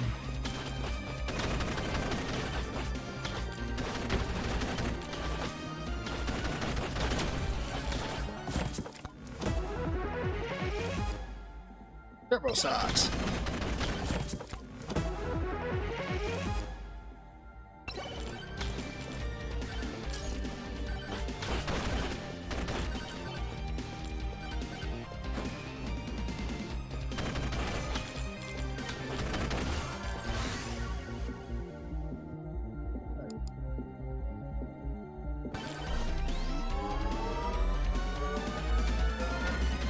Making difficulty 40%. All right.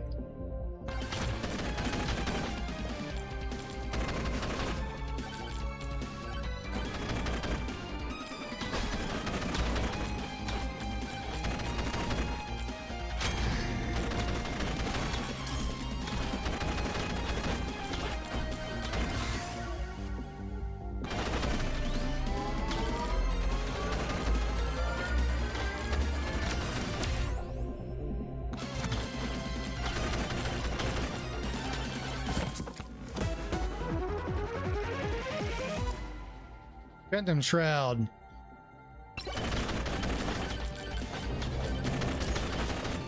Ooh, Swarm. That means lots and lots of XP. This is good.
Lucky find.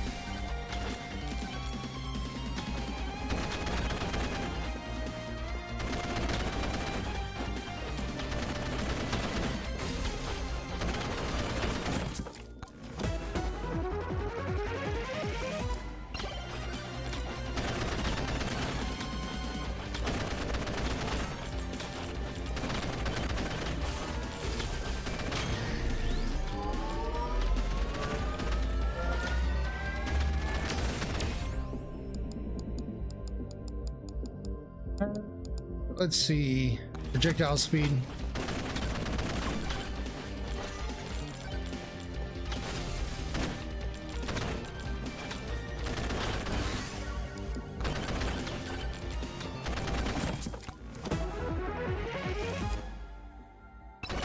Ooh, even higher difficulty.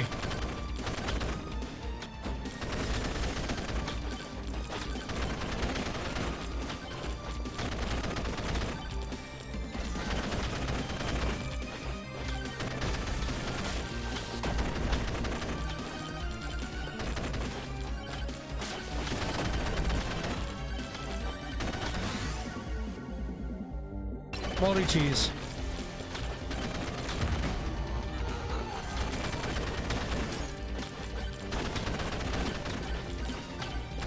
We're past the 4-minute mark, so I need to make my way to the boss gate.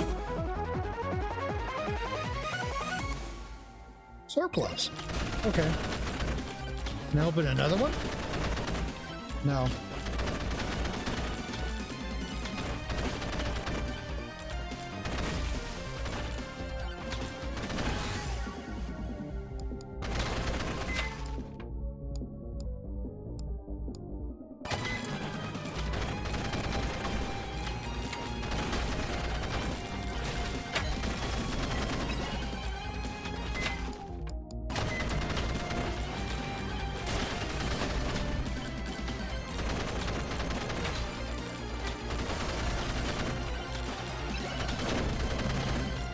Alright, so that one only allows 2 uses. Oh, swarm. Cool.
Five stone golems, let's go.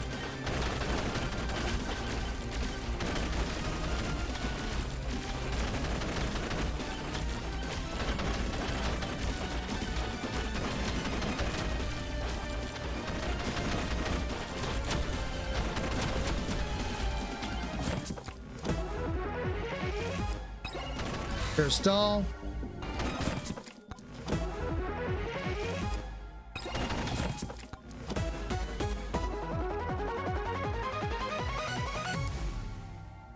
Ice cube. 20% deflect ice damage when hitting enemies. Ice can now freeze enemies. Cool.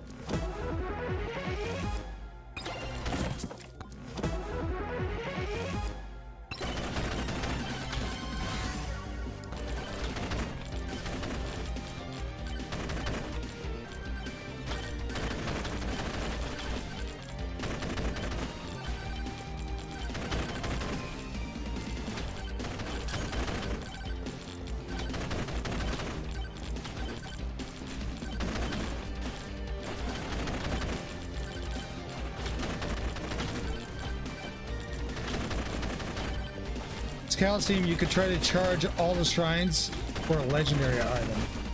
Really? That's cool. Don't think I'll have enough time to play Calcium tonight, though. Stream's about over. Let's see. Let's go size. Enemies above 90%. Yep.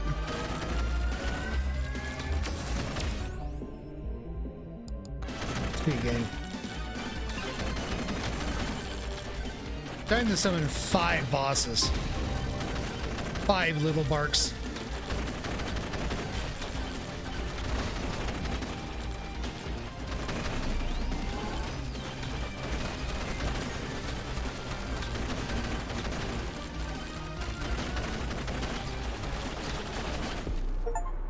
Ah, rip.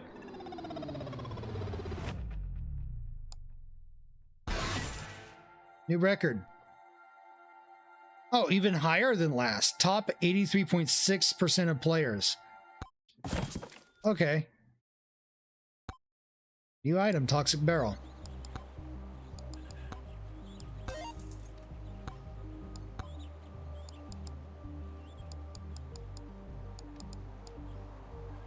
I go shard. 12% chance to spawn an extra XP shard when killing an enemy. Ooh, very nice.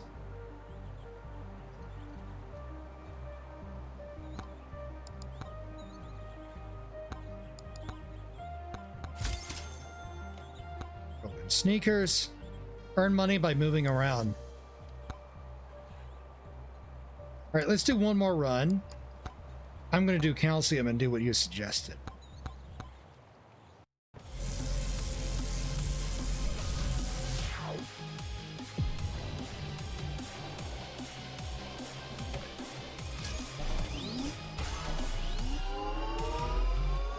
Billy Tom jump and move speed from shrine. Okay. All right. I didn't get anything to do with speed or jump, so I'm going to go gold gain.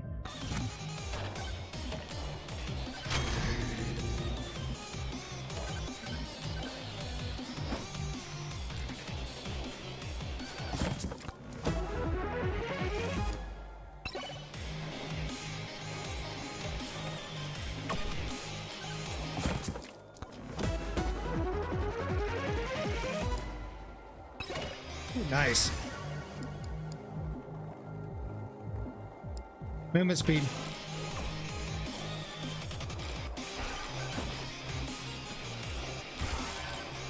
Filters will always be free. This is good.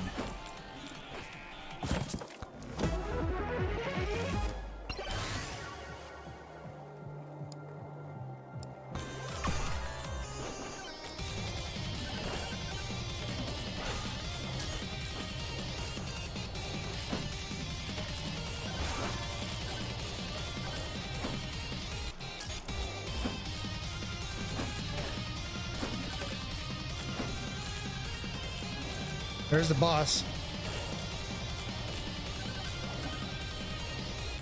Try to go for as many shrines as you can.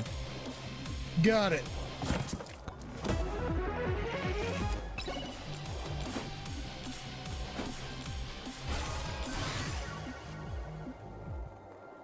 Let's see. Go revolver.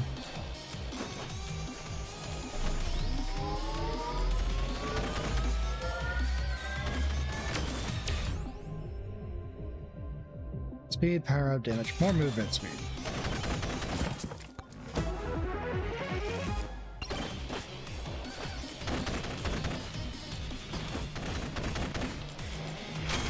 Or difficulty.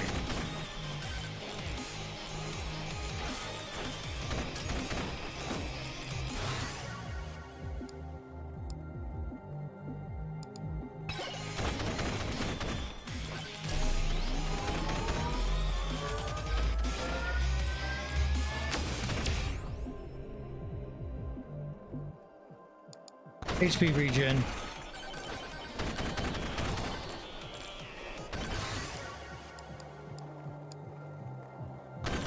Banana ring.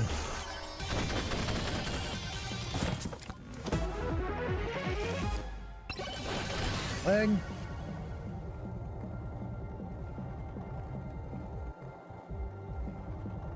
Let's see. Let's go quantity.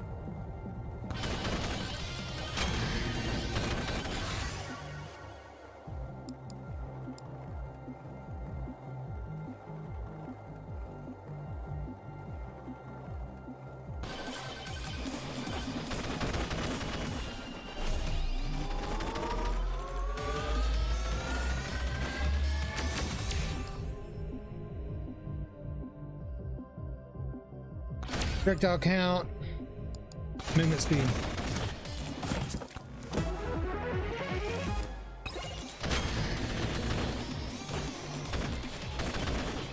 Fuck boy.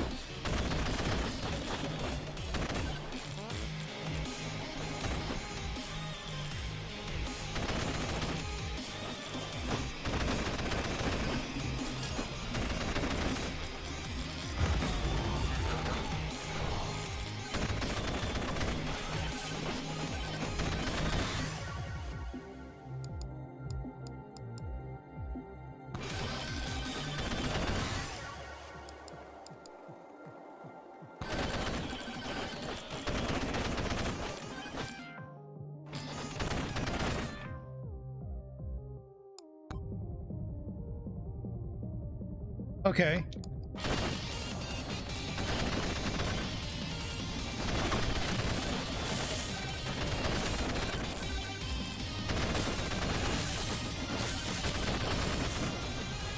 Got an update recently. Light blue dots are shrines. Okay, got it.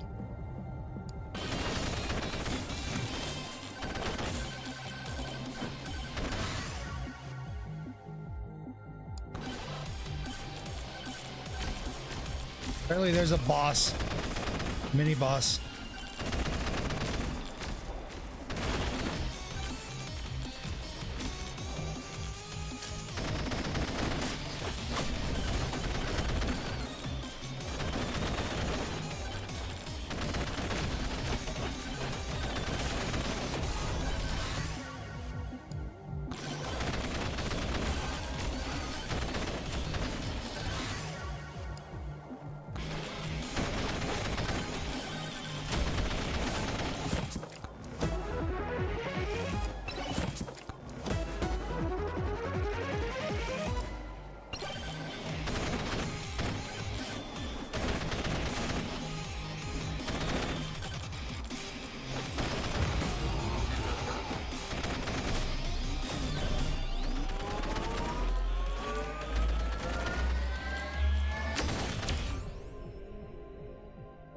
Pick up range, damage, power up drop chance.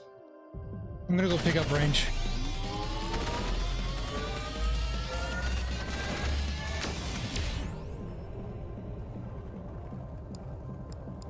Projectile speed.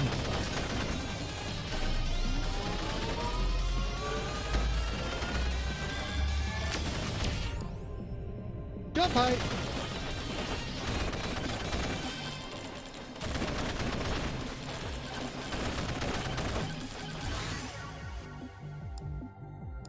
Or movement speed.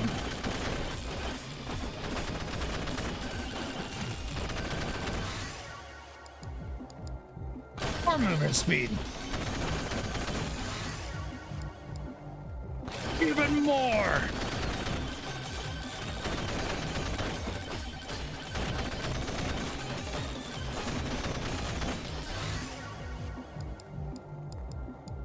Attack speed. Jump height, it jumps now.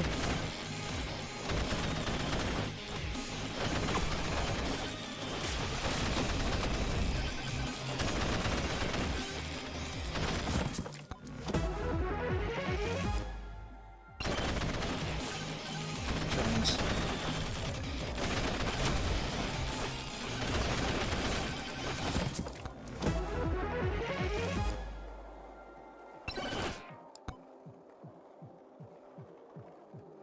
Probably behind me.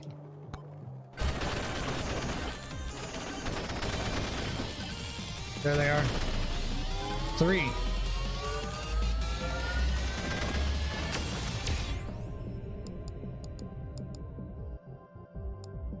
Let's see. Projectile speed.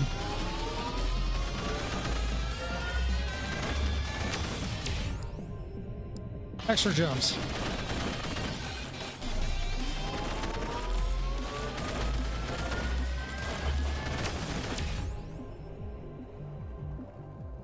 I'm gonna go HP regen.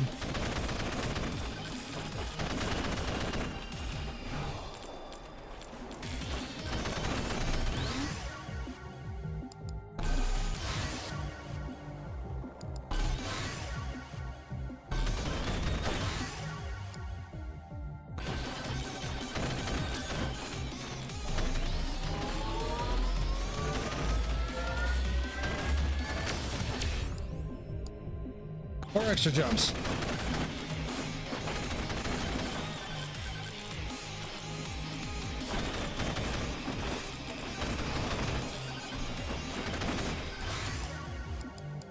More movement speed.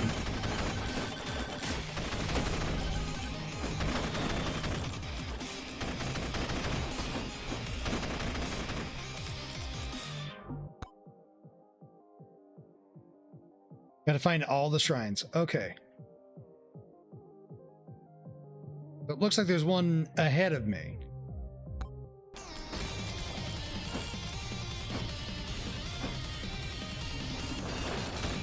No. Okay, I see now. The red arrow is pointing to the boss gate. It's over here. Zoom.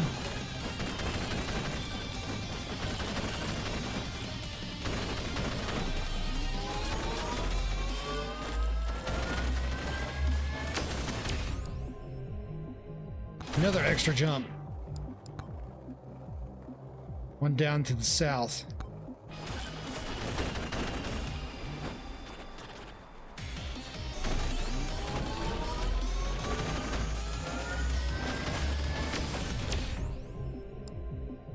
More extra jumps.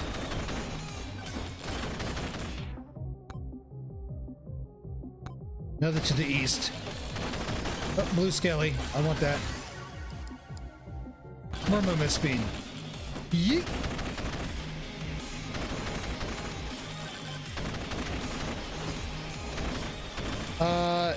Let's see. All right, it's down in here.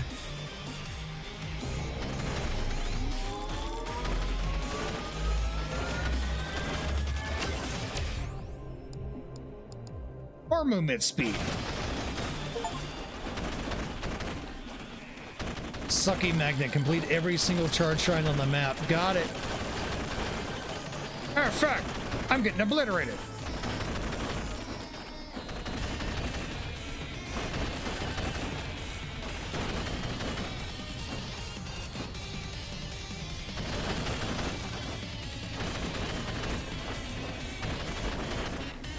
Legendary item. Cool.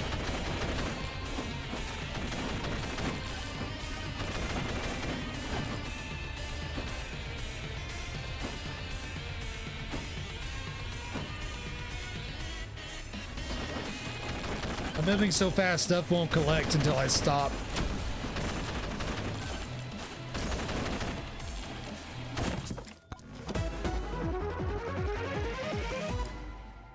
Feathers. Shady dude. Okay. Make it.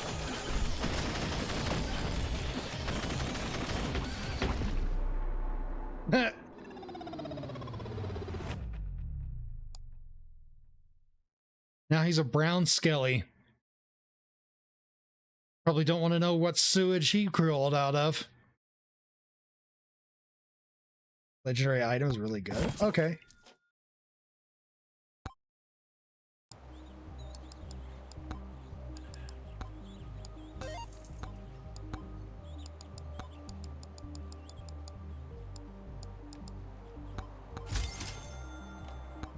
Periodically drag all XP around you. Yes, that is very good.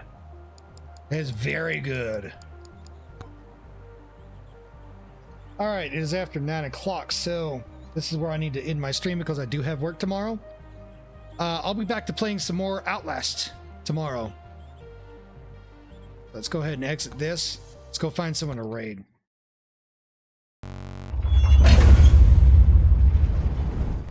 All right, let's do a refresh on Kick. Maybe I'll get lucky and get to do a raid today.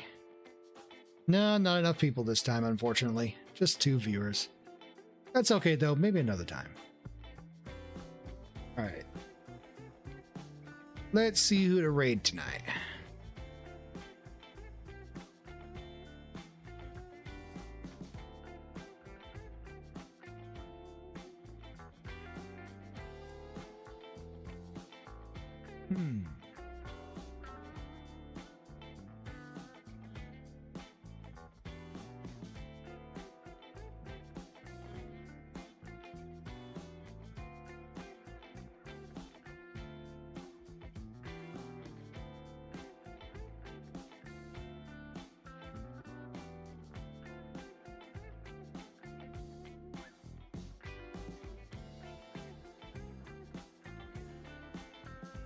Let's see. I think I'm going to go raid into Neptune tonight over on Twitch.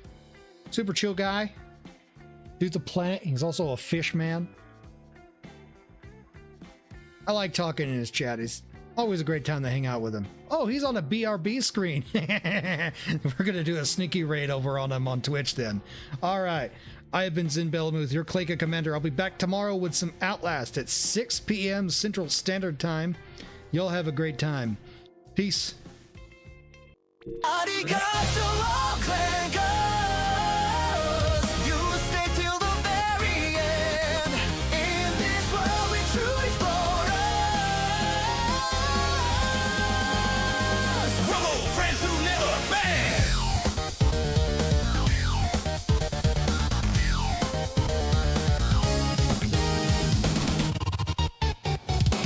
Zimbalamuth is ending the stream. Cyber lights and pixels gleam. Virtual battles in the night. Together we rose to the fight. Through the wires we came alive. Echoes of laughter as we thrive. Voices echo through the game. Clank legends burn in fame.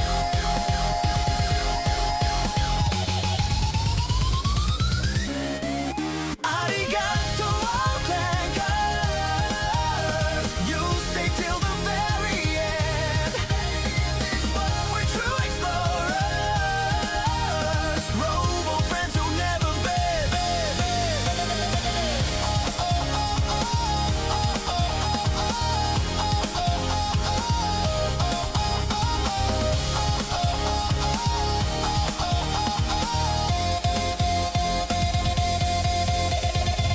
Oh, clan, cause you're more than just a name in this vast network. You're lighting up the game in the digital dusk where everything's untamed. You're the reason I'm here and it'll never be the same. From late nights and bright lights we conquer time.